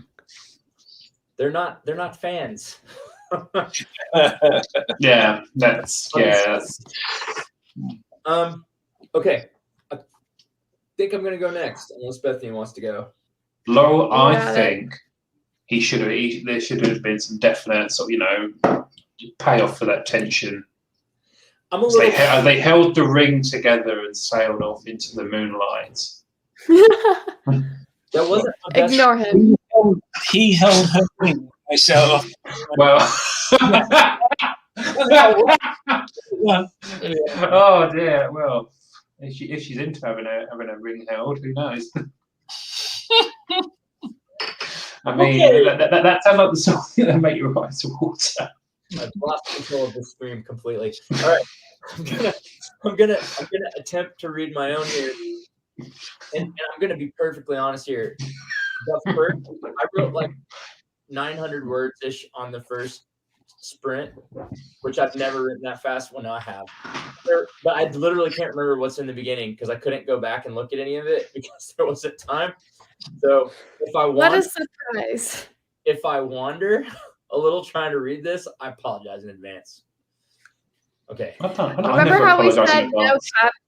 Remember when we said no caveats, no defending your story before you read it? I'm reminding you of that. Don't defend your story, just read it. I never apologize ahead of time because I'm never sorry. Okay, so I'm probably sorry. So we'll see what happens here. Because this is for think about how the odds of you writing some BS increases by word count. The odds grow exponentially with every extra 100. And confirm. So somehow I've got 1,600 words in 20 minutes. There's going to be some garbage in here. Okay, here we go. Oh my God. Stop apologizing. You sound like me. No, I don't. Do an American accent, Richard. Can you? Do me. Come on. No. But nobody else understands. What? All right. Here we go. Oh boy. Oh, you know where I'm at. Oh my God. Short story. Good Lord. I'm embarrassed right now. Okay, here we go. Yeah. 1 minute. I should read during this one. I'm listening. Laura counted room numbers as they passed, her steps haunted by her yammering publicist, her mind intent on the dying boy waiting for her.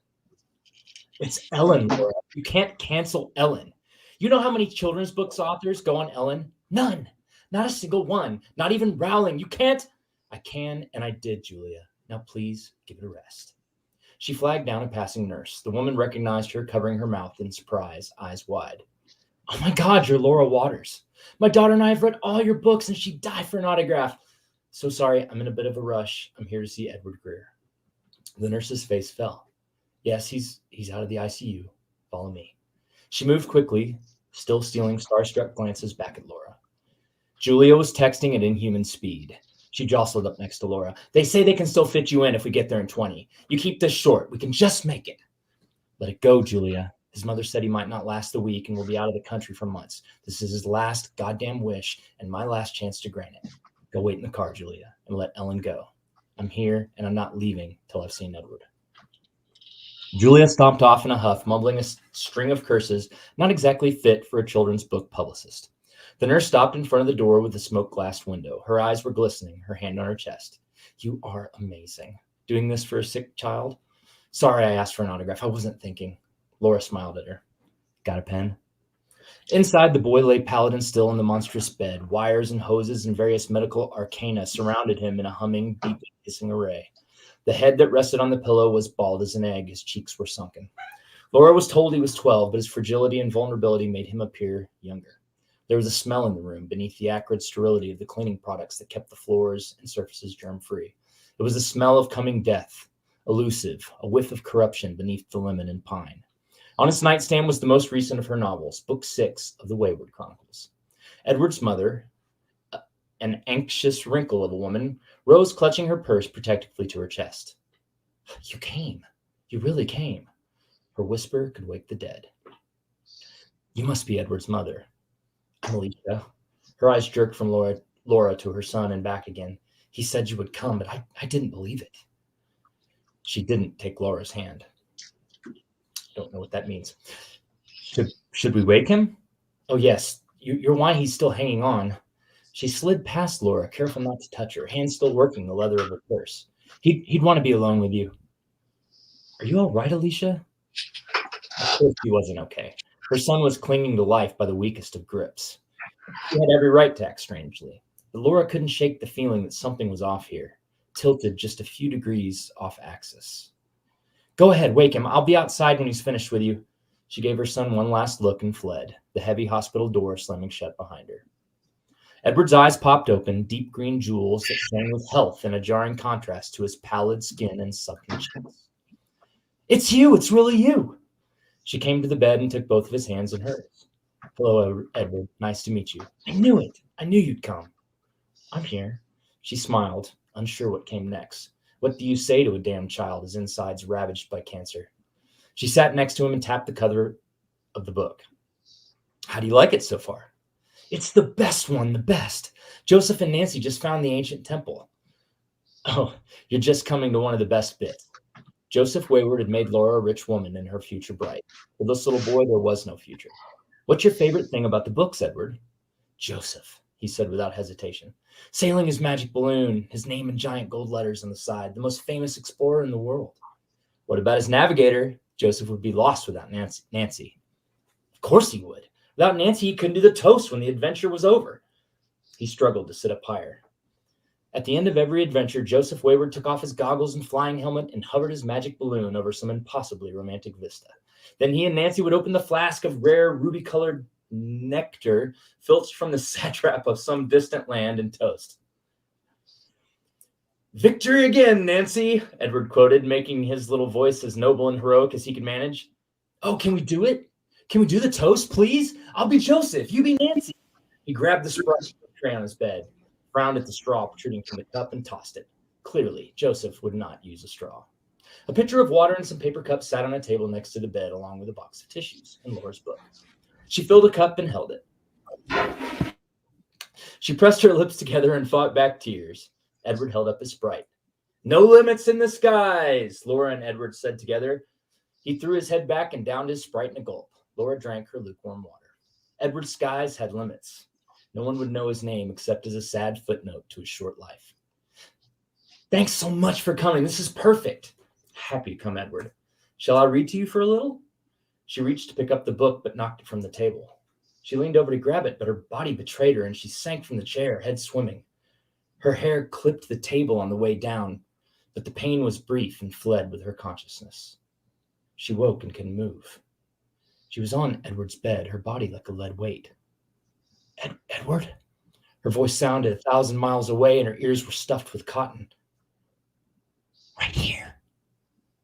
Laura turned her head. It was a gargantuan effort. Edward's pudding and Sprite were gone from the tray. Now it gleamed with a row of shiny instruments. Had she been hurt? Was she in surgery? It would explain the loss of time, but no, this was the same room, not an operating room. But there were the scalpels and hooks and saws and other gruesome surgeon's tools. Someone was moving in the room, ghosting around in the muddy gaps of her focus. Edward's pale face swam into focus. Perfect, he said. His voice was devoid of the warmth and emotion from before.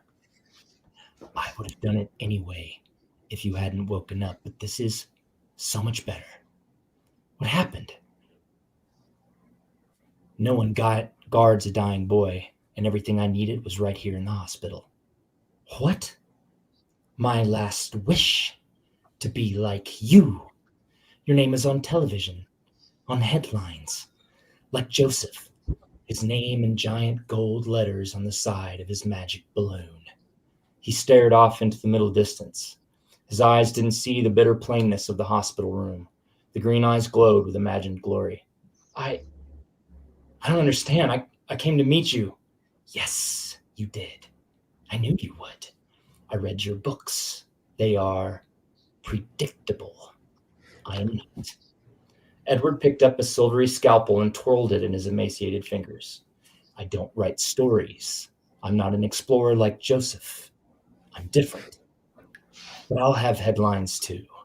I've followed all the greats before me. Dahmer, Gacy, and my favorite, the Zodiac. Laura couldn't place the names, but each one hammered fear through her. They were dark names full of portent. I did the neighborhood pets to practice, and I was good, very good. Never caught, never suspected. Then the cancer. He leaned over her, little hands busy below the line of her sight. Her body was numb, but here was an awful tugging down there. There was an awful tugging down there. Laura fought to move her head. but it might as well have been buried in cement. After a few moments, Edward ceased the working of his hands and leaned his head back, sucking in air through his teeth, his young face caught in the throes of some awful rapture. It's done. He dropped the scalpel down onto the tray. There was a musical tinkle and a bright splash of red across the immaculate instruments. Now I have made my mark, written my story. My name will be splashed across the sky. Laura tried to scream. She fought her traitor body, willing herself to rise, to move anything. All she managed was for her head to tip forward, her chin coming to rest on her chest. Her blurry eyes could make no sense of the ruby well of gore that was her midsection. The room was darkening. That couldn't be her blood. She was supposed to be on Ellen. Edward tipped her head back, a fresh cutting tool in his hand aimed for her tender eye. Thank you again. You've really made a boy's dream come true. You're terrible. Oh my god. Oh dear. It was wordy though, huh? Oh, Like I could I have. feel like that could have been two stories because you had that whole sort of poignant sort of meeting the dying child thing, which was lovely in itself. Then you did that twist. Yeah, and there you had the mother say, "I'll be back when he's finished with you," Foreshadowing. which tipped me off, or at least I thought tipped me off, that we had a killer on our hands here. I thought he was actually going to swap bodies with her. I thought that was He'd like die of the cancer, and he'd get up and walk out. So I wanted to go off on a tangent about his mom and how nervous she was. And like, I really wanted to do that, but I kept having to go really fast to get to what I was trying to get. And I kept not getting there. So honestly, I was super panicked and I started writing really, really fast. And I think that's why some of those are some pretty awkward lines, but some really good stuff there. I mean, the whole thing where she's thinking she should have gone to be on Ellen.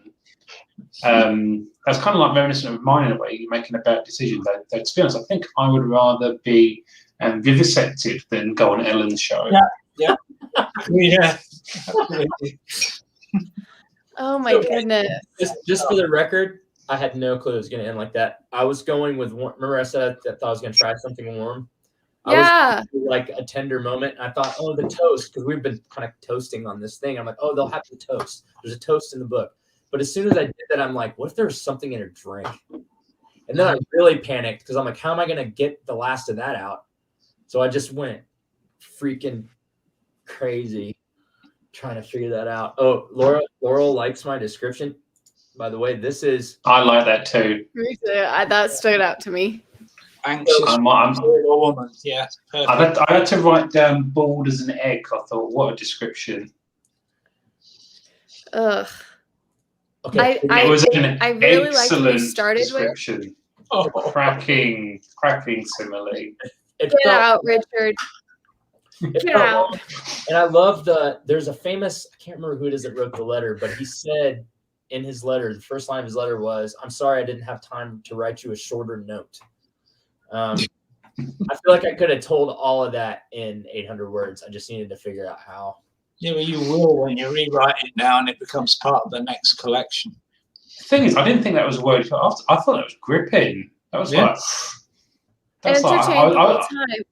I was hanging on, like thinking, "Wow!" Because when I thought it was going to be 1600, I was thinking, "Geez," but actually, no, that did not feel like a very long story. So just like it built on and on and on. A well-crafted one that was pulling you in all the time. And as I said, I knew something was going on when you said, "I'll be back when he's finished with you." But what happened to the end? When he started cutting, I didn't realise it was the Gacy then that gave it away. Oh, I recognised that, and I thought the Zodiac. Yeah, he never got caught. Don't forget. And then, of course, he was practicing on the neighbourhood pets. So It's that subtle, like, let's get His one name line was and let Edward. readers fill in the rest. Edward, Ted. Well, okay, I'm sure there's something wrong with me and I probably need psychotherapy, but anyway. So this Counts was this your, to borrow the pun going on, was this your crack at a like contemporary fucking nice thing? Because I don't want to see what your dark and terrible crap is. So I did actually set out to write that, but once I thought, what if he poisoned her drink? It was too rich. And I got that. I wrote that part in the first sprint. That was where I ended pretty much. And then while we were sitting and talking, and you guys were going back and forth talking about all these different things, I got to say, I just suddenly went, don't do it again, man. Don't turn it into a twist. And then I'm like, oh, no, you got to do it. He definitely poisoned her. You set it up. You had to finish it. Why would he poison her? And then I'm like, his mom was nervous. I don't want to wrote it that way. And then I went back and I rewrote 2 lines of mom and then went in to finish the end. That was so good, though. That is like, I reckon if you polish that up, that could be like, up there. Well, thank you. Thank you very much. You're welcome. But I'm ready. You're welcome, he said menacingly. Thank you. All right. I can't be menacing. I smile too much. Anyway. That makes it worse. He smiled menacingly. I believe in my inbox right now, believe it or not, I have a Sui Flash. Shall we enjoy this? Yeah. Sui, please tell me who you would like to read your Flash. Sui is one of the coolest people in the world. If you don't follow her on Instagram, you're missing out because we have wonderful conversations about literally anything and everything, and it's fantastic. I think I do. I'll have to check. Okay, I've got it. Did she say? I wasn't looking. No, she didn't say. Okay. I have to see. I definitely don't want to read again right now. I'm still trying to. I don't know why, but that was really hard to read. My own thing just then. Usually it's not, but I need to rewrite. Okay, who wants to read? She said, I think, Kent, you need to read this. Okay. And then she had a diabolical laughter after, so. She laughs diabolically. Okay, here we go. I'm going to read it. Last chance, last dance. Let me close these other ones out so I don't screw this up. She also said, Bethany, you can, so it doesn't matter. Definitely. Both have to read it simultaneously. Definitely Bethany then. Okay. Here we go. Last chance. Last chance by Thanks, Sui. Ooh. Last Dance by Sui. The 37th annual Shady Acres All-Star Dancing Competition was just around the corner. Frank and Edith had been in every competition since 1977. This year was like any other year, filled with preparations for their secret solo routine. Each year, the judges issue a challenge with a theme for the solo. And this year, they know they will win. Feelings. Finally, something that was right up their alley. Edith was busy sewing their costumes. Plenty of tough moves in this routine, Edith. We better make sure we get our cardio this week. You just concentrate on your hips. We both know they are most of the problem. The big day was finally here. Frank and Edith donned their purple and yellow satin costumes, their gold chains and backwards caps, and headed straight for the hall. I sure am glad we warmed up. My hips this morning, Edith, they never felt better. I told you, she replied. There were waltzes, foxtrots, and tangos galore, all of them perfect. Frank and Edith had a bad feeling they misinterpreted the theme, but it was too late. And next up, we have Frank and Edith with You Can't Touch This. Frank climbed out of his wheelchair and began to thrust his hips. The ladies went wild. Edith was popping her chest and rocking the robot. You have 30 seconds, shouted the judges. This is your last chance. Your last chance. Just then, it hit. Hammer time. It was hammer time, all right. Frank's pants flew open. His stitches didn't hold. Oh, it's superb, Sue.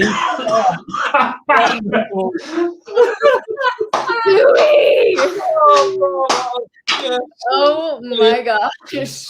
No wonder Bethany chosen to read it. It was right up her street. What is going on? Can't touch this. Suey. He got out of his wheelchair, hips moving. Gosh. When she said his pants over, does that mean his underpants?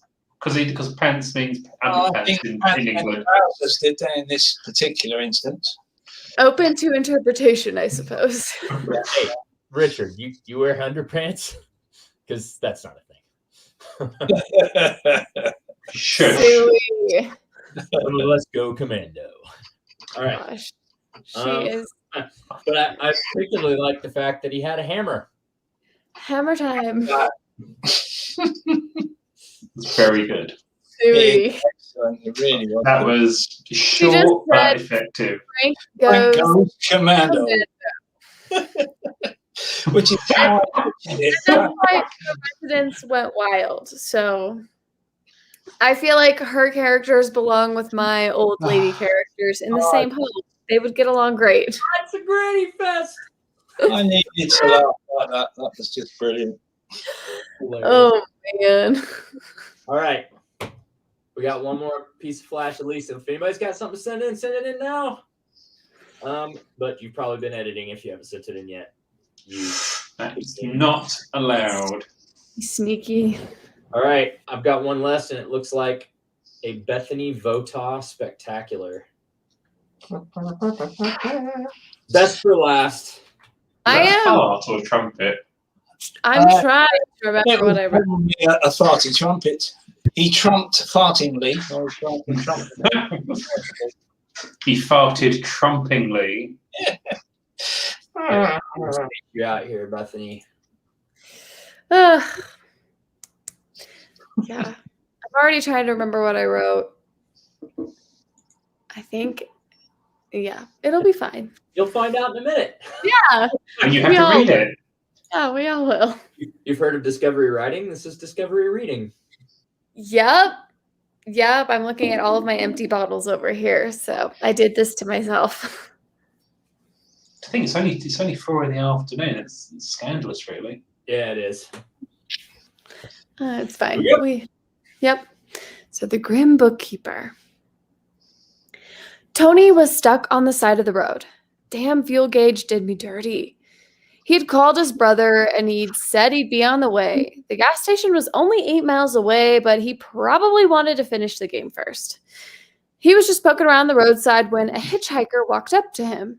He was wearing an old, dirty Van Halen shirt. He had a backpack and carried a piece of some farming equipment. A hoe? No, a scythe. He walked up to him and said, "You know, this would have been much easier if you had just picked me up like you were supposed to." What? Tony asked. I ran out of gas. I know, said the man. That was rather unexpected. He paused in front of Tony.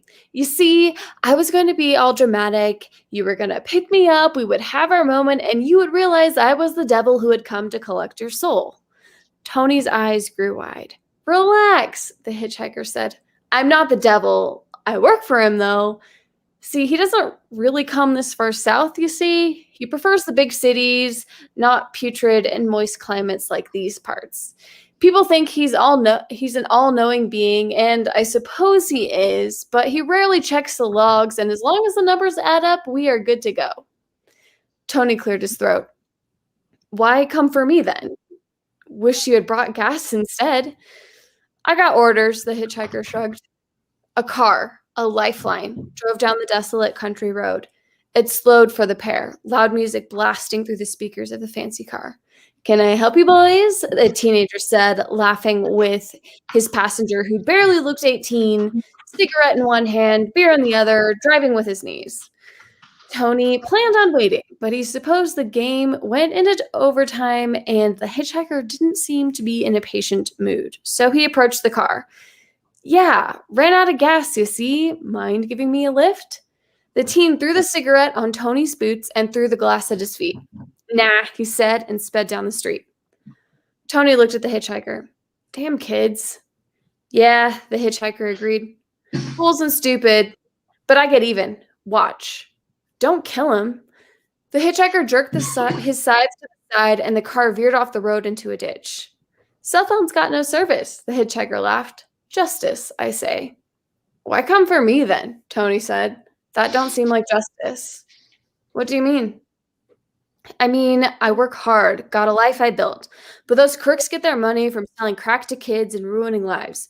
Rich assholes profiting off the suffering of innocent people. Look, man, I'm just trying to bring some chicken soup to my girl. She's got the flu or something like that. Chicken soup? From Darcy's place? Yeah, Tony said. Usually pretty good. The hitchhiker laughed. I like the qualifier usually. Yeah, she's been using old chicken. Expect it to be spicy and salty to cover the taste of turned meat. Tony shrugged. Still, why me? You know, I like you. And you would have stopped for me too. And the boss man just wants the numbers to add up. He's a bookkeeper in that, right? I suppose as long as the numbers add up. What the hell? Tony asked, the back of the hitchhiker's shirt. He was walking into a field, whistling as he went as he meandered through the wheat. It was only a minute later when Tony's brother pulled up. Rams lost. I swear I thought I was going to win big on that game. I only had enough change for 4 gallons. You good with that? Tony whipped his head around, looking for the hitchhiker. Yeah, I'm good with that. Thanks. A limo drove up behind his brother's old rusty pickup. No, a hearse pulled up. It was the hitchhiker, now shaved and in a suit. He even smelled clean, like soap and pine. You know, the hitchhiker turned hearse driver said, some people give rides, like you. If you'd had gas in your tank, that is. Some people expect them, also like you. And it looks like your brother finally delivered. And some people just need the ride of their lives, like those 2 down there. The hitchhiker pointed to the broken down car down the road. And it looks like the books will add up after all. Ooh. Bravo. You know what really tickled me about that was me smashing my microphone in my head. What really tickled me about that was the kind of the tone of the dude that's basically, if not the Reaper, a Reaper of souls. And you know, I guess if you reap a few million, maybe you get a little kind of lackadaisical matter of fact about the whole process. I mean, everybody can't expect you to be all serious about it, right? You're just a number on my ledger. There was definitely more I wanted to add with his backstory, but you know, we had to get to the end. If I was going to edit it, I would probably add a little bit more and it would turn into a short story. But we didn't get there. At least I got an ending kind of wrapped up. I don't know. Tell me about how you got that idea though, Bethany. I'm curious. Well, it was like that last chance of like, you know, we all like meet. Okay, I don't know if you all have, but I've had experiences where I'm like, like here's death in my face. And all through your mind is like what I wish I had done, the people I wish I had talked to. And this guy is just trying to deliver soup to his girl. And so he's just kind of like, dude, why come after me? And I just thought that was an interesting like conversation with like the person that serves the devil. I don't know. I just felt kind of like an interesting sense of justice, even though there's like, one could argue no justice being done. I don't know. It was just kind of a fun idea. Mm-hmm. Just happened. I think it's got legs. So I don't have any bookkeeping puns. I'm sorry. I'm just gonna count ourselves lucky then. She's got me thinking though. So like, is it better to die in some like giant catastrophic, cataclysmic, amazing thing, or is it better to die in some kind of pedestrian way, just like going to get soup or I don't know, because there's been times in my life where like, not to get like too serious or anything, but like I've had accidents. There's been times where I'm like, this is how I'm going to go. And one of my first thoughts, I remember we were rafting. I thought I was going to drown. I got sucked under a rock and I was like, this is really gross. Like I'm going to be a drowning victim. And that's just gross. And then like, after like I was pulled out and I was like, got the water out of my lungs, I was like just laughing at myself. I was like, okay, I thought I was dying and I was thinking, oh my goodness, this is so gross. And so I just think it's so interesting, like some of those like last thoughts someone would have. And so I thought it would be fun to just have like a guy trying to do a good deed,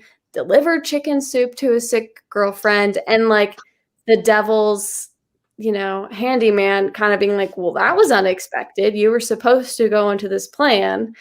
And that was kind of the way it went, I think. Okay. First of all, the Devil's Handyman would be a good name for a rock band. Second of all, I like that whole concept of like there being like this kind of blue collar sector of nation that's like, hey man, I just work here. Just doing my job. Yeah, like, sorry, man, like, got orders. It reminds me a lot of Douglas Adams, because in a lot of his books, there are characters that like build planets, and like Slarty Bartfast and some others that are like, it's like, yeah, I build planets, but you know, I really like doing the fiddly bits around the edges. Like they're cogs in the cosmic wheel, and even though they do big things, it's just my day job. Hey, don't make a deal about it.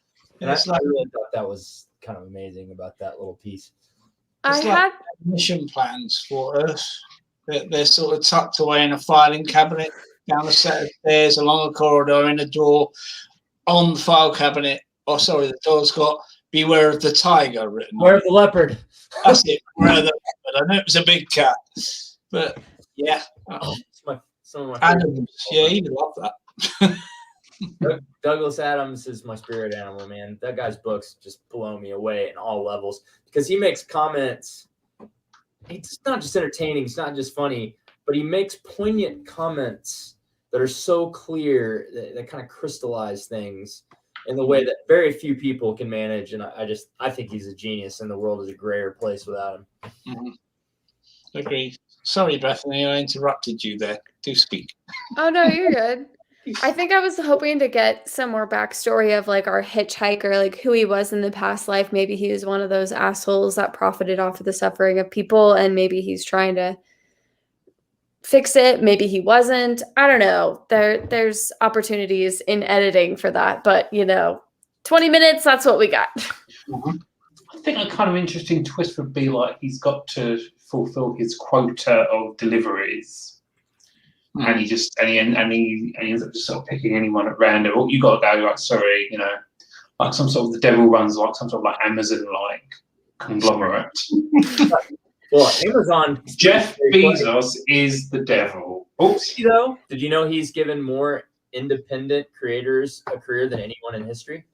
You kind of got to balance the good with the bad, the yin and the yang. Well, he must be doing something evil to make up for all that philanthropy. Well, he didn't do it to be philanthropic. Those people make him money. But what he did do was give a platform to tons of people that couldn't get past gatekeepers that are now making tidy livings from their creative endeavors. So it doesn't really matter what his intention was, does it? It matters the result. The road to hell is paved with good intentions. A bad intention with a positive result, I'll take every time. Yeah, it's like the little one that I'm working on in the background called The Unchosen One.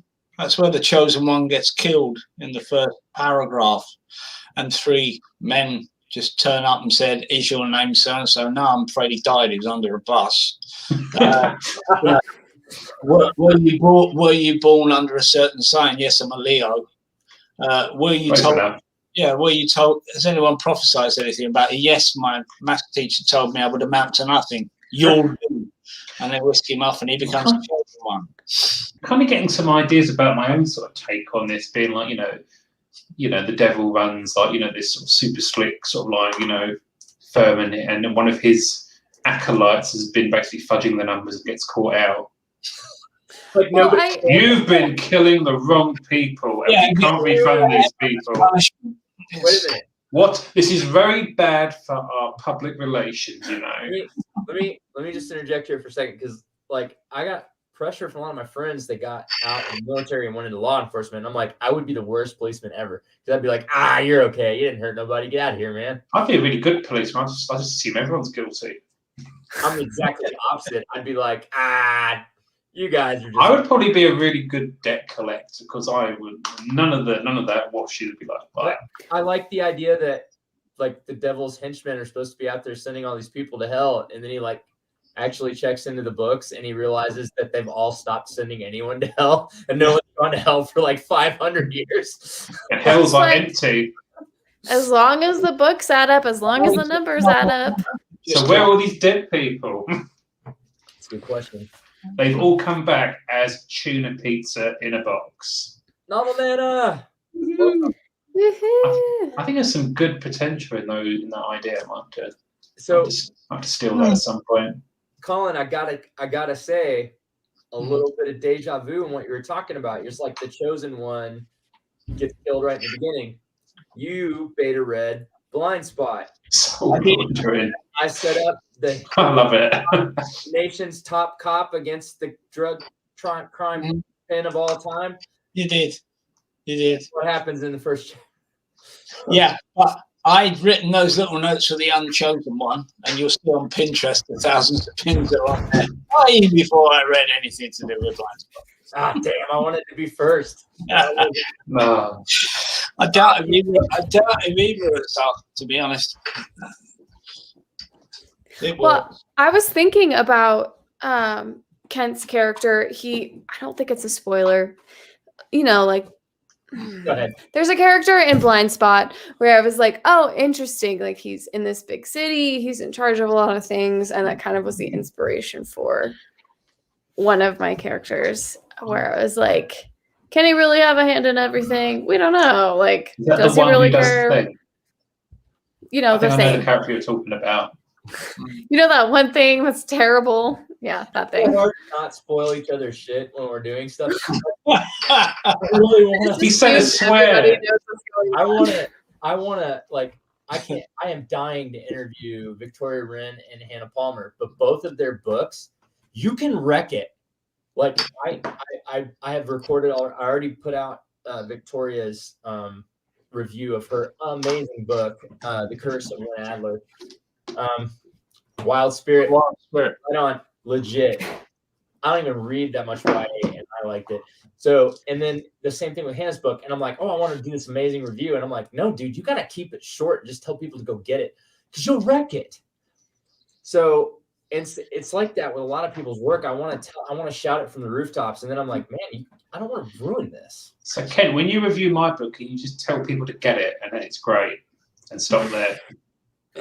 I'll tell them to get it. It's good enough. I'll take that. No, so it's weird though when you've beta read. That's not the same thing as you can't recommend a book off a beta read because they're gonna change shit. So you don't really know, which is if someone wants me to beta read and they're about to put their book out, I will read it again for them and get a review. I will take you up on that. Well, I will, and I will do that. And by the way, I think it's kind of a duty. If you ask other people to beta read, you need to beta read. This is the thing that I kind of feel about this community is it's very much a sort of, I feel like if I get people to read my work, I think it's my sort of, courteous duty of which as an Englishman I am desperately terrified by. Courtesy and duty and, not appearing to be some sort of obnoxious, horrible Brit. It literally cripples me day to day. So if someone does me the honour of reading my work, I'm like, well, shit, I've got to read theirs now, but that's fine. So, I got a question about beta reading. What do you do when you beta read a friend's work and it sucks? Fortunately, I haven't had that experience yet. I haven't had that experience yet. Somebody please send me something that sucks and I'll tell you what it's like. I think it's interesting. It's an interesting sort of dichotomy between... My mind's working on a totally different level. It's interesting. Do you be brutally honest with them or do you kind of spare their feelings? Okay, well, brutal isn't something I do to friends. Well, look, that's an easy you're one. direct. I think, and I'm asking myself this question a lot because I've probably beta read a million words in the past 4 months, honestly. And I'm happy to do it. I really am happy to do it. Eat the good, the bad, and the ugly, because everybody's at a stage, and if anybody can help you, can give you a rung on the ladder, it's the right thing to do. I really do believe that. But I have read some things that need a lot of work, and it doesn't mean that the person isn't talented. But here's the answer I think I've come up with, but I'm slightly inebriated. This may not make sense. What I would say is find all the things that are good that you can tell them are good, and then put those things on either side. I don't want to say the compliment sandwich. The shit sandwich. Yeah, that's what Siri's just said. Yeah. Yeah. The constructive criticism sandwich. Good thing, shit sandwich, and good thing. I think the word constructive is bigger than it seems, and it sounds like a cliche, but if you really dig that word out and think about what it means, I think that it means something important in writing, is that we're trying to build the person up. We're trying to build them up. Occasionally, to be built up, we need to know where our shortcomings are. I think you have to be totally honest, but I think you can kind of soften the blow in a way by saying, this is good, but you do have to work on such and such. And I think this is the thing that I think we were discussing this on Discord about people who are just overwhelmingly negative. And I think you've got to just remember that it's a human as well. You kind of got to, criticism can be hard to take. But I think criticism is really good in a way, because especially if it's honest and it's coming from like a place of authenticity. So yeah, I think it can't hurt to say this works, but my main thing was, yeah, I don't know where I was going with that thought. Basically, I don't want to say you have to butter them up, but yeah, I kind of think you kind of have to kind of straddle both lines in a way. Yeah, but it's like you said, I think it was in your blog, Richard, where you actually said some people just go out of their way to be vicious and negative. Yeah, I mean, that's what I had. I to be honest, element to it, and that's as long as I know that if I gave anything, I've given Ken stuff to read, I've given Bethany stuff to read, but I know I expect honesty, and if it was rubbish, I'd expect to be told. What happened here? Were you drunk? Or did you have a bad... What were you smoking when you wrote this? Yeah, or I really like the beginning. The other 12,000 words could do a little work. Like a lot of work, like starting in the bin and rewrite the whole damn thing next. But you know what I mean? If you trust somebody and you like them, or even if you don't know them, you're there to help somebody else be built up and to improve their writing, and that's why they're letting you be to read their stuff, and therefore what they expect from you is something to help them. If you've got one bit of information that they haven't got and you can give them it, that's all. Just don't be negative, don't destroy somebody's dreams. Just I mean, you make a really good point. I mean, the thing I had was someone just didn't want to engage at all, and they basically said to me, there's nothing you can do that makes me want to engage with what you're doing. And I said, fair enough if you're not into it, but don't just sit there doing drive-by, you should do this better. I don't think that's very good. Well, not being funny, you've made your point that it's not for you, which is fair enough. But, I'm not going to value your feedback if you're not going to be on board, because not being funny, you're not a customer at the end of the day. So you ain't going to buy the book, man. You're not going to buy the book. You're not going to subscribe to my newsletter. You're not going to do this. You're not going to do that. I don't give a shit. I'll add something to that. I'll just say that those that don't put their stuff out should be very quiet. Victoria's here. Yay! Victoria. Love this. Really good. I think the curse It's unlucky, Bethany. Go for it again. What? Oh, I was just going to say, I think when someone comes to you and either asks you to beta read or put a call out for beta readers and they accept you as a beta reader, it's your job to find things that are not working with the story. And like with Kent, with Richard, even with Colin and like people like Hannah or Victoria or Laurel, I have a good enough relationship with them where I can be a little bit more blunt. Or like Suey, I can send her a first draft, or Kent, and be like, what do you think? And they can be very blunt, and I have the experience and the mentality that if they say, hey, it's crap, it's not going to crush my soul. But I also am beta reading for other people where if I said, hey, this is really not working, you got to start from ground zero, it would absolutely crush them. Okay, but there's ways around that too.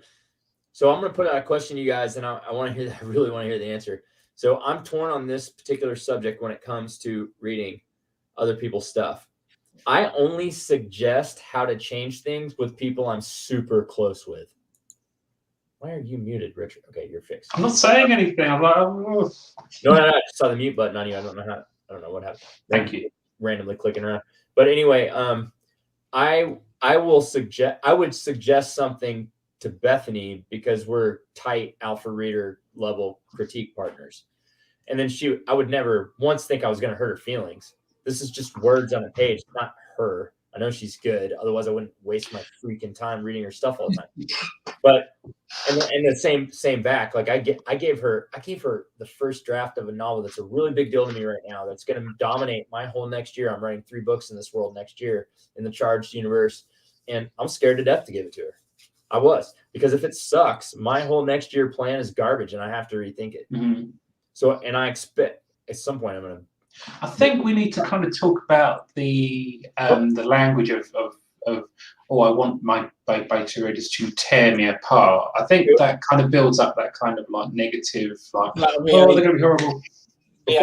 Before we dive down that tunnel, let me talk about what I was saying. I want to know what you guys think. I've got a question.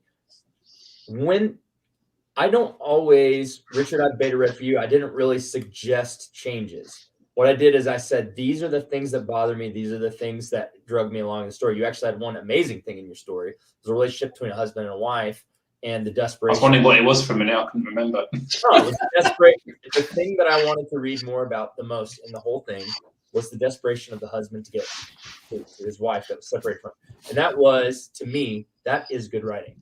It's not in sentences. It's in developing that concern in a reader.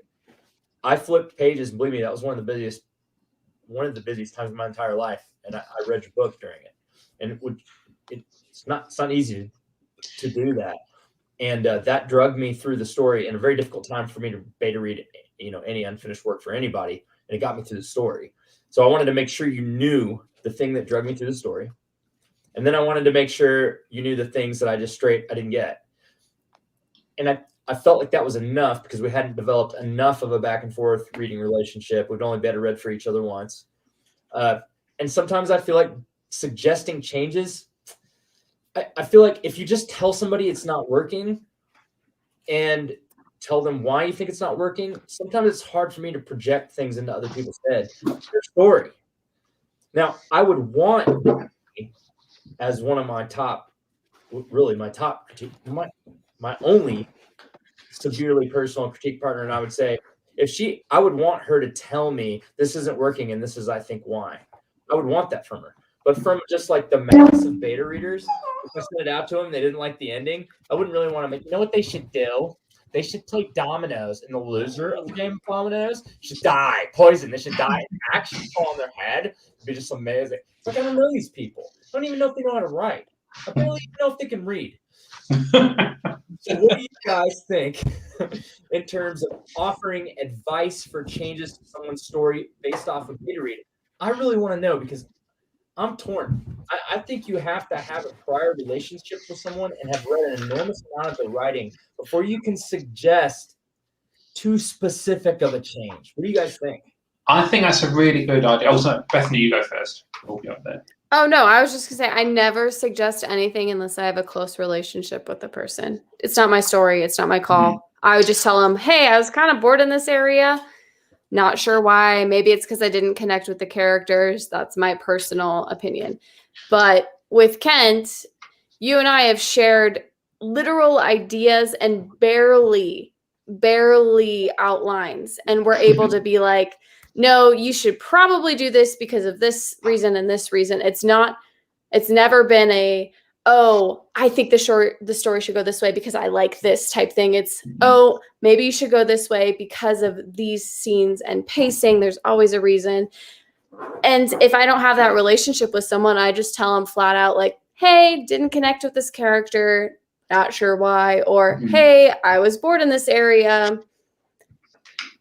If you need, I always offer, if you want to brainstorm, call me and we can talk through it. So this is really what I thought was really good about Kent's feedback on my book, which was, I remember when I first read it, it was kind of like a hard thing to read, but then I realized he was doing it with the best intentions. And I think you're very right. It's best in the feedback to initially say, this is what didn't work and not suggest changes. But that's why I've tried to do with as many as I could, like, you know, like a video call afterwards. I call it like a debrief. So we just chat about the feedback and maybe bounce a few ideas around, which is really helpful, because then you can kind of go into, like, you know, stuff like that. But I thought his feedback on my book was really, I don't want to sort of prejudice it and say it was the best feedback, but there's a lot of things that are making me think there. And when I've been analysing that feedback, there's a lot of really interesting things that I didn't think about. And it's good to have that outside perspective coming in. The trouble is, when I put it into my spreadsheet, a lot of it turned red and not green. Well, I actually... That's good. That's good. You know, it's fine. I'm going to give Bethany like a giant ton of credit here for like shaping me to handle criticism. Because the first time I ever worked with, I let anybody suggest a change to my story was with my short story, Lydia. And we did our work. By the way, it's playlist now. I'm gonna start publicizing this stuff soon. Making playlists out of some of these lists and videos. This will be one too. But working with an editor was probably a foundational point in my career where I started saying, okay, it's time to let other people in to changing things. And I picked her because I was on a live stream with her. A friend introduced me to her, and I instantly, like, the intelligence shone through, like the emotional intelligence, the writer intelligence, the editor intelligence shone through in seconds of conversation. And I just like, okay. And I got to read some of her work, and then like I also put her completely on the spot on the live stream and said, hey, you want to edit a story and do it like live on YouTube with me? I remember that you literally said, like, behind scenes, you're like, hey, I'm going to put you on the spot. And then we went live and I was like, what are you going to put me on the spot about? And then later you asked me. I'll probably do it to everyone in this chat eventually.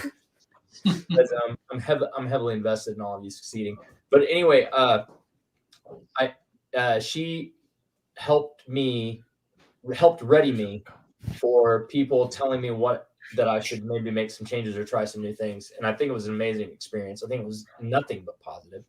And I just don't know. I just don't know how I would have progressed without it. And now it's so much easier. Now I can put my stuff out for beta readers. I got you guys' beta comments back, and I integrated them. All of you. Even mine. No, definitely yours. By the way, Blind Spot went from 56,000 words to 49,000 words in two successive drafts. That's interesting. Cleaned it up, honed it down. Well, Richard, part of that was because of you.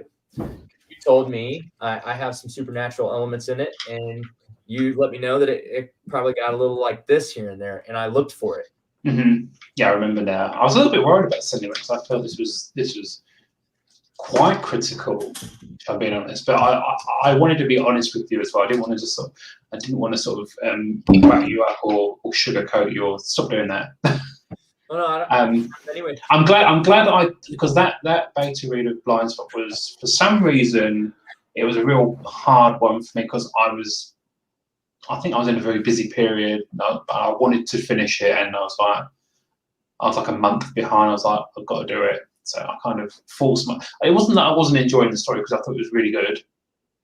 But I really pushed myself. And I've actually kind of decided in a way that I'm going to kind of limit my feedback that I'm giving out to people. Not because I don't want to do it, but because I want to be able to commit to it properly. I don't want to sort of be doing it half-assed. That's, I think, something that I want to like hone in on is if you say you're going to beta read, you need to do it right and you need to do it well because you need to do it. someone's counting on you. Like Richard, you and I have a pretty open line of communication. You're like, hey, life's gotten in the way. I have not been able to give your short story collection the attention I need. And I'm like, hey, that's fine. Here's when I need to send it to my editor. Here's when on my really mind, Bethany. It's literally shaming me into doing it. No, but it's like, but I'm like, hey, dude, like you're good. I'm gonna really start going in and editing it at this point, and it's this open line of communication. That's I don't really good. think I would feel confident sending my stuff at this point in my writing career to people that I, one, haven't read their stuff, or two, don't know enough about them to have that open line of communication, or at least I would be soft introducing into that, because I want to be vulnerable enough with my beta readers so they can be vulnerable with me, because I really want their like second or third layer of feedback. I don't want their surface layer of like, oh, I love this, didn't love this. I hated this because of this. But that's just me. It's taken me a while to get to this point. So if you're a new writer and you're like, I've never shared my work before, I don't think I'll ever be there. Yes, you will. Just give it a little bit of time. Slowly dip your toe into that world of sharing work. So I'm going to point this at Colin for a second, because I'm literally like, the words you sent me on your steampunk novel are literally sitting on my desktop right now, ready to go. Eek. You and Richard are up next, and you're only 13,000 words. I'll probably read that one day. So I'm just going to tell you in advance, Colin, and I don't want to hear what you think about it. This is how I beta read. I don't ever just read. I read with either a notebook in my hand or a file open to type into. And I'm a super fast reader, like a weird fast reader. I actually beta read slower. If something strikes me, I'll make a note, and it'll just be in a shorthand. I'll say here, what's going on? Why? Question mark. Or I'll say he means question mark, and it'll like suggest to me where I need to go back and look. And I'll just go down, and then I'll have like a little trail of like 50 notes. I did this with the Thaw. I did this with Bethany's collection. I've done it with everything. I just leave myself a little trail of notes. I think that's a really good approach. I mean, when I did a blind spot, Ken, you did that thing of questions at the end of each chapter, which was really good, because then you could read the chapter, then answer. And I always tried to I did always answer them as soon as I finished reading the chapter. As soon as it was like fresh up here, it was like boom. Like quite often that was at my lunch at work. I had some scrap of paper. I was like, got to write this down. Let me just give Colin a shout out here. I ask a lot from my beta readers, because I'm asking you every 3 or 4 chapters. I'm asking you to answer a bunch of questions while it's fresh in your mind. Yeah, it's something I really matters to me, because I want to get your real feelings. Colin's comments were the most entertaining to read. Like he was messing with me in the comments. He's like, "Are you fucking kidding?" One of the questions was, did this bore you? Yeah, right. Okay. Yeah, I'm just pissing myself on a seat with excitement about what's going on. And then you get to the question, were you bored? What the fuck? No, but the point is, the question... I love that. If you ask an open and shut question, you're going to get an answer from me. But I like the fact you had questions to answer with the beta reading. And also Tay Buggy, who I beta read her story, she had comprehensive questions at the end of each section. And that really helps when you're beta reading, because you know what the author wants from you. Don't just sit there and blow smoke up my nostrils. Just please answer these questions and tell me, is the pacing right? Which character do you like the best, and which one do you dislike, and why? And then a chapter later, same characters.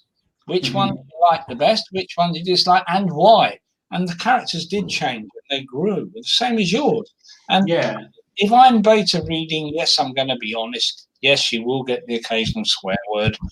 What you won't get from me is, this is crap. Well, all you get is, I don't quite get where you were going with that particular section, but if I'm right, this is where you were going, yes? Mm-hmm. And you know you've got to clean that bit up. How you feel? Gotta fix my question for Colin before I forget it, because I really will forget it, because as you just pointed out, I am drunk. So when I want to actually point this straight at you, man. I was telling you how I take notes when I beta read, and I'm about to read your stuff. So the way I critique my own stuff before I do a rewrite on my first read is I do the same thing. I read it just like I beta read anybody else, and I make notes. What the fuck, dude? What are you doing here? Hey, what was that? Did we say that 4 times in 2 chapters? Is that 4 times? Did you really need 16 paragraphs of exposition in chapter 1? I'm looking forward to these comments. So really, what I'm looking for. My question for you, Colin, is how would you best, like, how can I package those comments to best help you? That's a big question. It's a very big question. I'll tell you how to package them. Package them how you think them. You're not going to break my heart for sure, because I've already rewritten those chapters that you've got. And there's a prologue to go in front of those now. The chapters I sent you, the first 5, are the first 5 I wrote, and that is the first draft. Since then, I've been thinking and think, oh my God, I really sent them the notes. I should at least wait until I get the 3rd draft. But no, it's a first draft. I'd like to know, basically what you think, the same way as you go through your own. You know, what on earth are you doing here? What do you mean by this? Okay, well, you're going to get it. And the one thing that is fun for me when I'm reading someone that I know is talented, I'm never worried about hurting their feelings. Like, I picked up Bethany's collection and tore through it in a day, and then immediately turned around and read it again. And you know what? I'm just like, I get to be a part of this. I'm lucky. I didn't feel like, oh no, I'm going to tell Bethany this one story out of 15 that are amazing that didn't quite work. Now she's getting like, no, it's like you got a toenail to clip it and pull it out. Yeah, it's a really good point there. Because I remember when I was doing this for Chris, and he's a very good friend of mine, I could have honestly spent another 2 months putting inline comments on everything. And some of it were quite funny. Some were like, oh, I like this. I even started doing inline comments because the characters go to the toilet a lot in this. I was like, toilet again. But yeah, I think the trouble with that is it takes me for bloody ever to do that. But yeah, once you have that kind of rapport with someone, like I do with him, you feel like you can basically say anything and he won't take it personally. He won't be like, oh, he's hurt my feelings. You can say, okay, it's a fair point. And actually, just to sort of show that, I'm actually at the back of Chris's book in the acknowledgements. Oops, spoilers. But I feel like, that was a really nice thing for him to do, and, I did my best for him. Again, if I had more time, I could have done even more comments. I think I did about 1,500 comments or suggestions. I forget. It was like crazy amounts of comments in Word, but I just love doing it. It just takes me for bloody ever. Just when you're trying to do everything else as well. Oh, he's back. He's back. Comfort break achieved. So I actually hear you guys in my bathroom, which is Yikes. really weird. I just partially soundproofed this office, apparently not well enough. I just want to say before we move on, as a beta, when you're asking for beta readers and you're saying hey, here's my 1st, 2nd, 3rd, whatever draft, you are inviting the feedback, and partially that is on you who you ask. I would never ask someone like my sister or brothers to beta read some of my stuff because it's not their taste. They would hate it. I would probably take their criticism too hard. But people like Kent or even Richard or Victoria, I can say, here's the first draft. I wrote this 30 minutes ago. Is this worth pursuing? Is this idea any good? And I know they can see beyond the voice, the typos, and look at the idea and give me honest feedback of, yes, refine these areas and you've got something, or you're way off base. I don't know what you're trying to do here. And with Victoria, she sent me a bunch of her short stories for something she's going to use within the Wild Spirit world. And she had one story where I was like, this is amazing. I love it, and it sucks that you can't use it. And I told her why I don't think she could use it, because it doesn't fit with the genre. It's too dark, blah, blah, blah, all of these other things, which we talked about later. But it was like she knew that I knew her story, I knew her writing, and I knew her goals. And so she could ask me and know that I would be honest with her, because I think I would be doing her a disservice if I said, yeah, it was all great, maybe work on this, this, and this. But I had to tell her the hard truth of, hey, one of your best stories you might not want to use, or you're going to have to greatly edit to make it more YA friendly. And that's a hard thing to say, but as a beta reader, you would hope that someone would tell you that if you were way off, not like way off base, but if you needed someone else's perspective. And that's why we use beta readers. Like Kent, I sent you a couple of last minute pieces of flash fiction that I kind of wanted to add to my collection. First draft, wrote within the hour, and you were like, yes, this works. Yes, this is, because I was afraid some of them were too dark, and you're like, yes, it's dark, it works, fix it. And that's a note she always sends me. She's like, too dark, question mark. As soon as I get that, every time I'm like, there's no such thing as too dark. And But if I said like too dark question mark to a couple of other beta readers that maybe didn't write the genre or didn't know my tone and voice and my goals as a writer, they wouldn't get it. So part of it is, if you want decent feedback as a beta reader, you have to know who you can go to get that good feedback. Does that make sense? So half of the responsibility is on you as a beta reader, picking the right people. Mm-hmm. I try to have I think Kent sent this earlier, where I want half of my beta readers to be just readers. I don't want them to be writers. I don't want them looking too deep into like everything else. I want them just to, as a reader, do you like the book?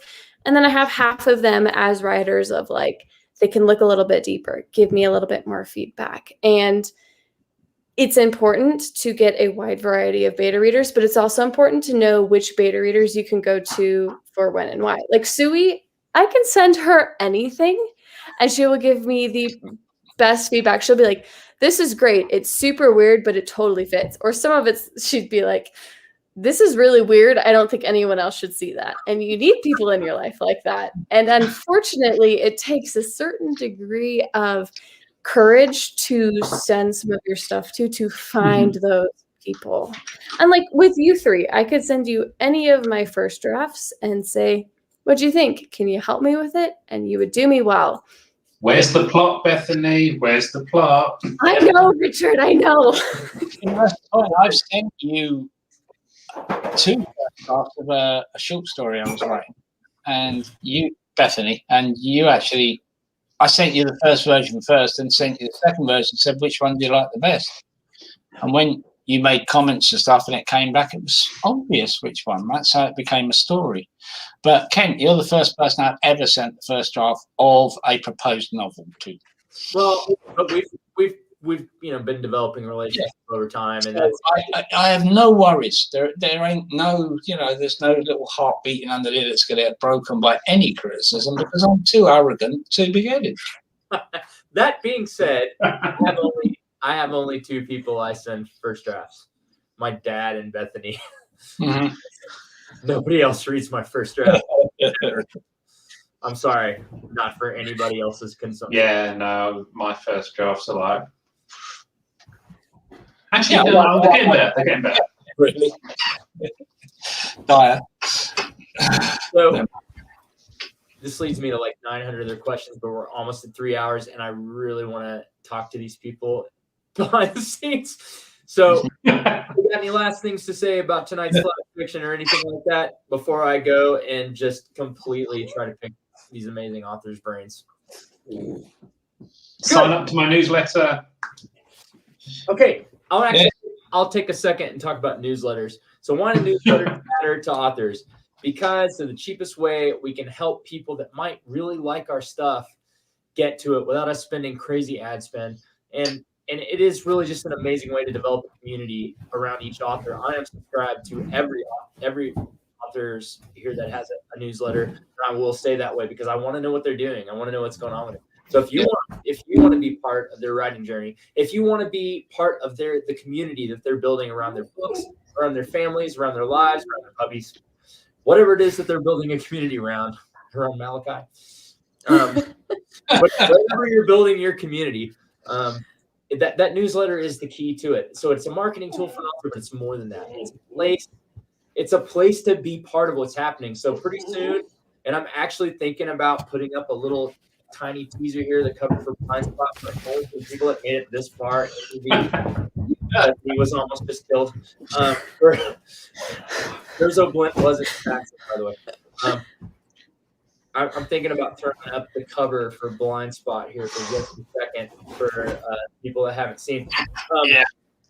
What I'm saying is newsletter people get to see covers early. Newsletter people get to know release dates early. And for my newsletter readers, I'll tell you right now, I'm going to do a soft launch of every book at 99 cents. Ooh. I'm only going to tell the people on my newsletter. Everybody else would just have to stumble across it by accident. My plan was just to sell people's email addresses to the Chinese mafia, but I could also build a community as well. I mean, that's the way to go, Richard.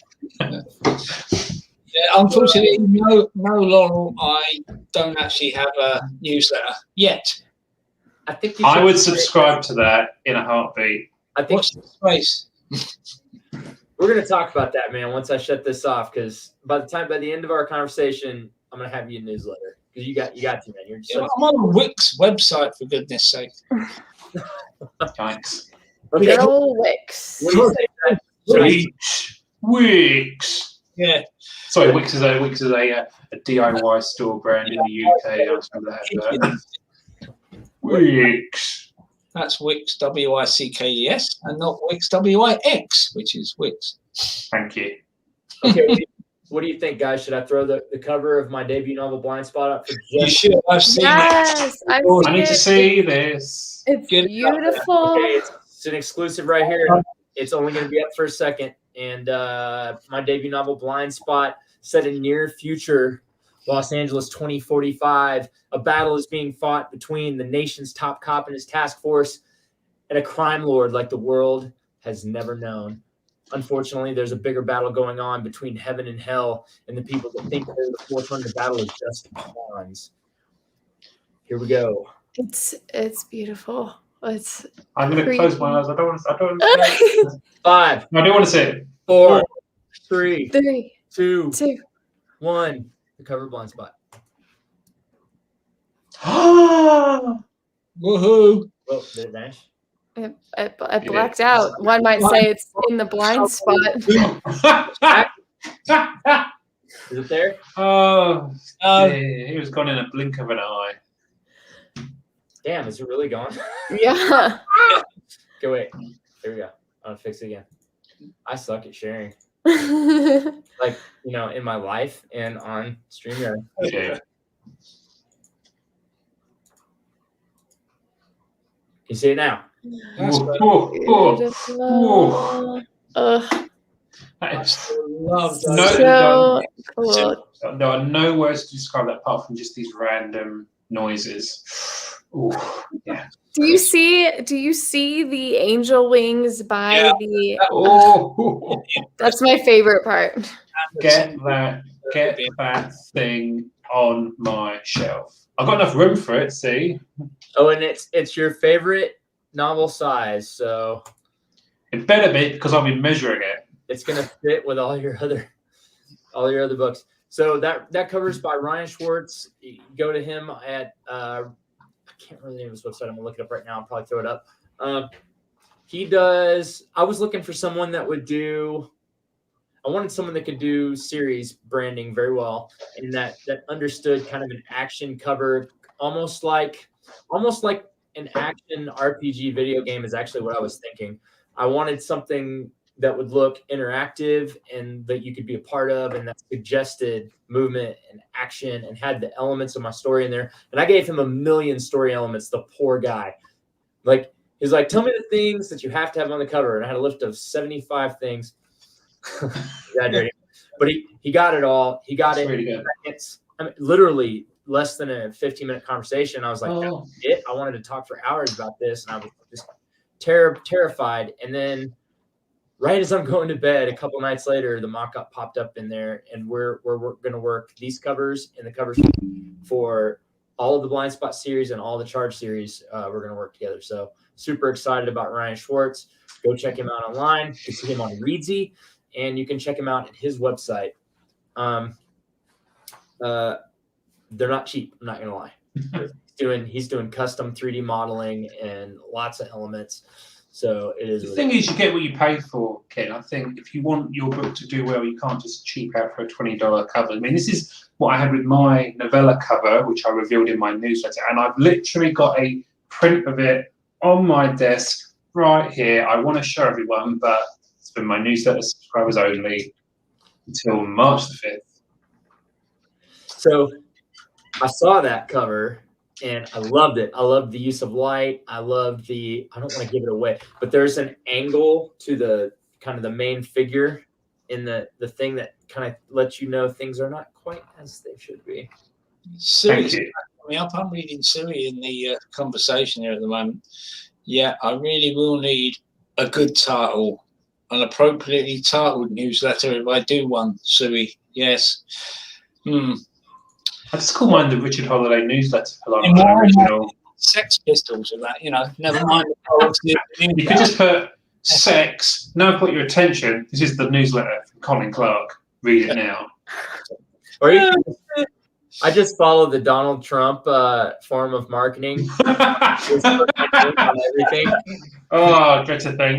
The Kent Sean newsletter, the Kent Sean this, and it's just hilarious to me because, like, when I started this YouTube channel, I was actually really. That is the most tremendous newsletter title I could have seen.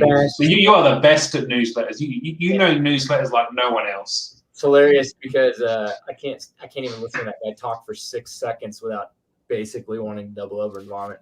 But I'm not judging his politics anyway. But it's like he says the same thing about everything's perfect, it's the best, it's absolute best. We're gonna do better than Big Lee.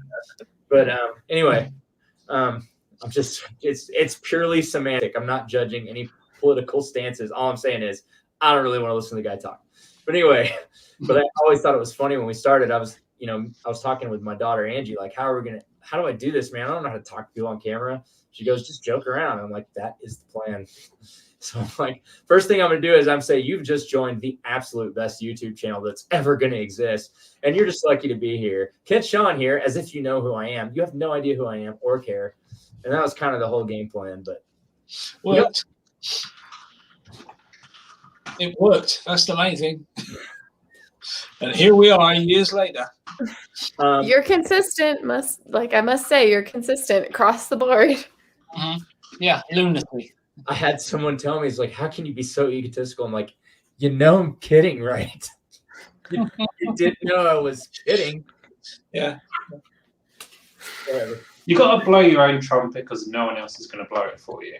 Well, not unless you pay them lots of money. Yeah, but things got dirty real fast. All right. Yeah, I'm not even drinking. That's the thing. I mean, it's just ridiculous. I tell you what, Colin. These Americans, they just can't handle their drink. Anyway. They can drink. They really can. I'm going to be super selfish here and cut this stream off so I can talk to Bethany Votaw, Richard Holliday, and Colin Clark, because that's something I'm excited about doing. So thanks, everyone that showed up. Thanks, everyone that watched. And thank you, Sue. That was a lovely comment. Thank you very much. Thank you to everyone who watched. Yes, and thank you to everyone else. Thank you, and good night or good morning. There's always a pleasure. What you're doing if you're a writer out there, there's one way you should be spending your time. There's one way to make it towards being an author, self-published or otherwise. There's only one place to be, and that's butts and seats. Awards. And it's a good night from here.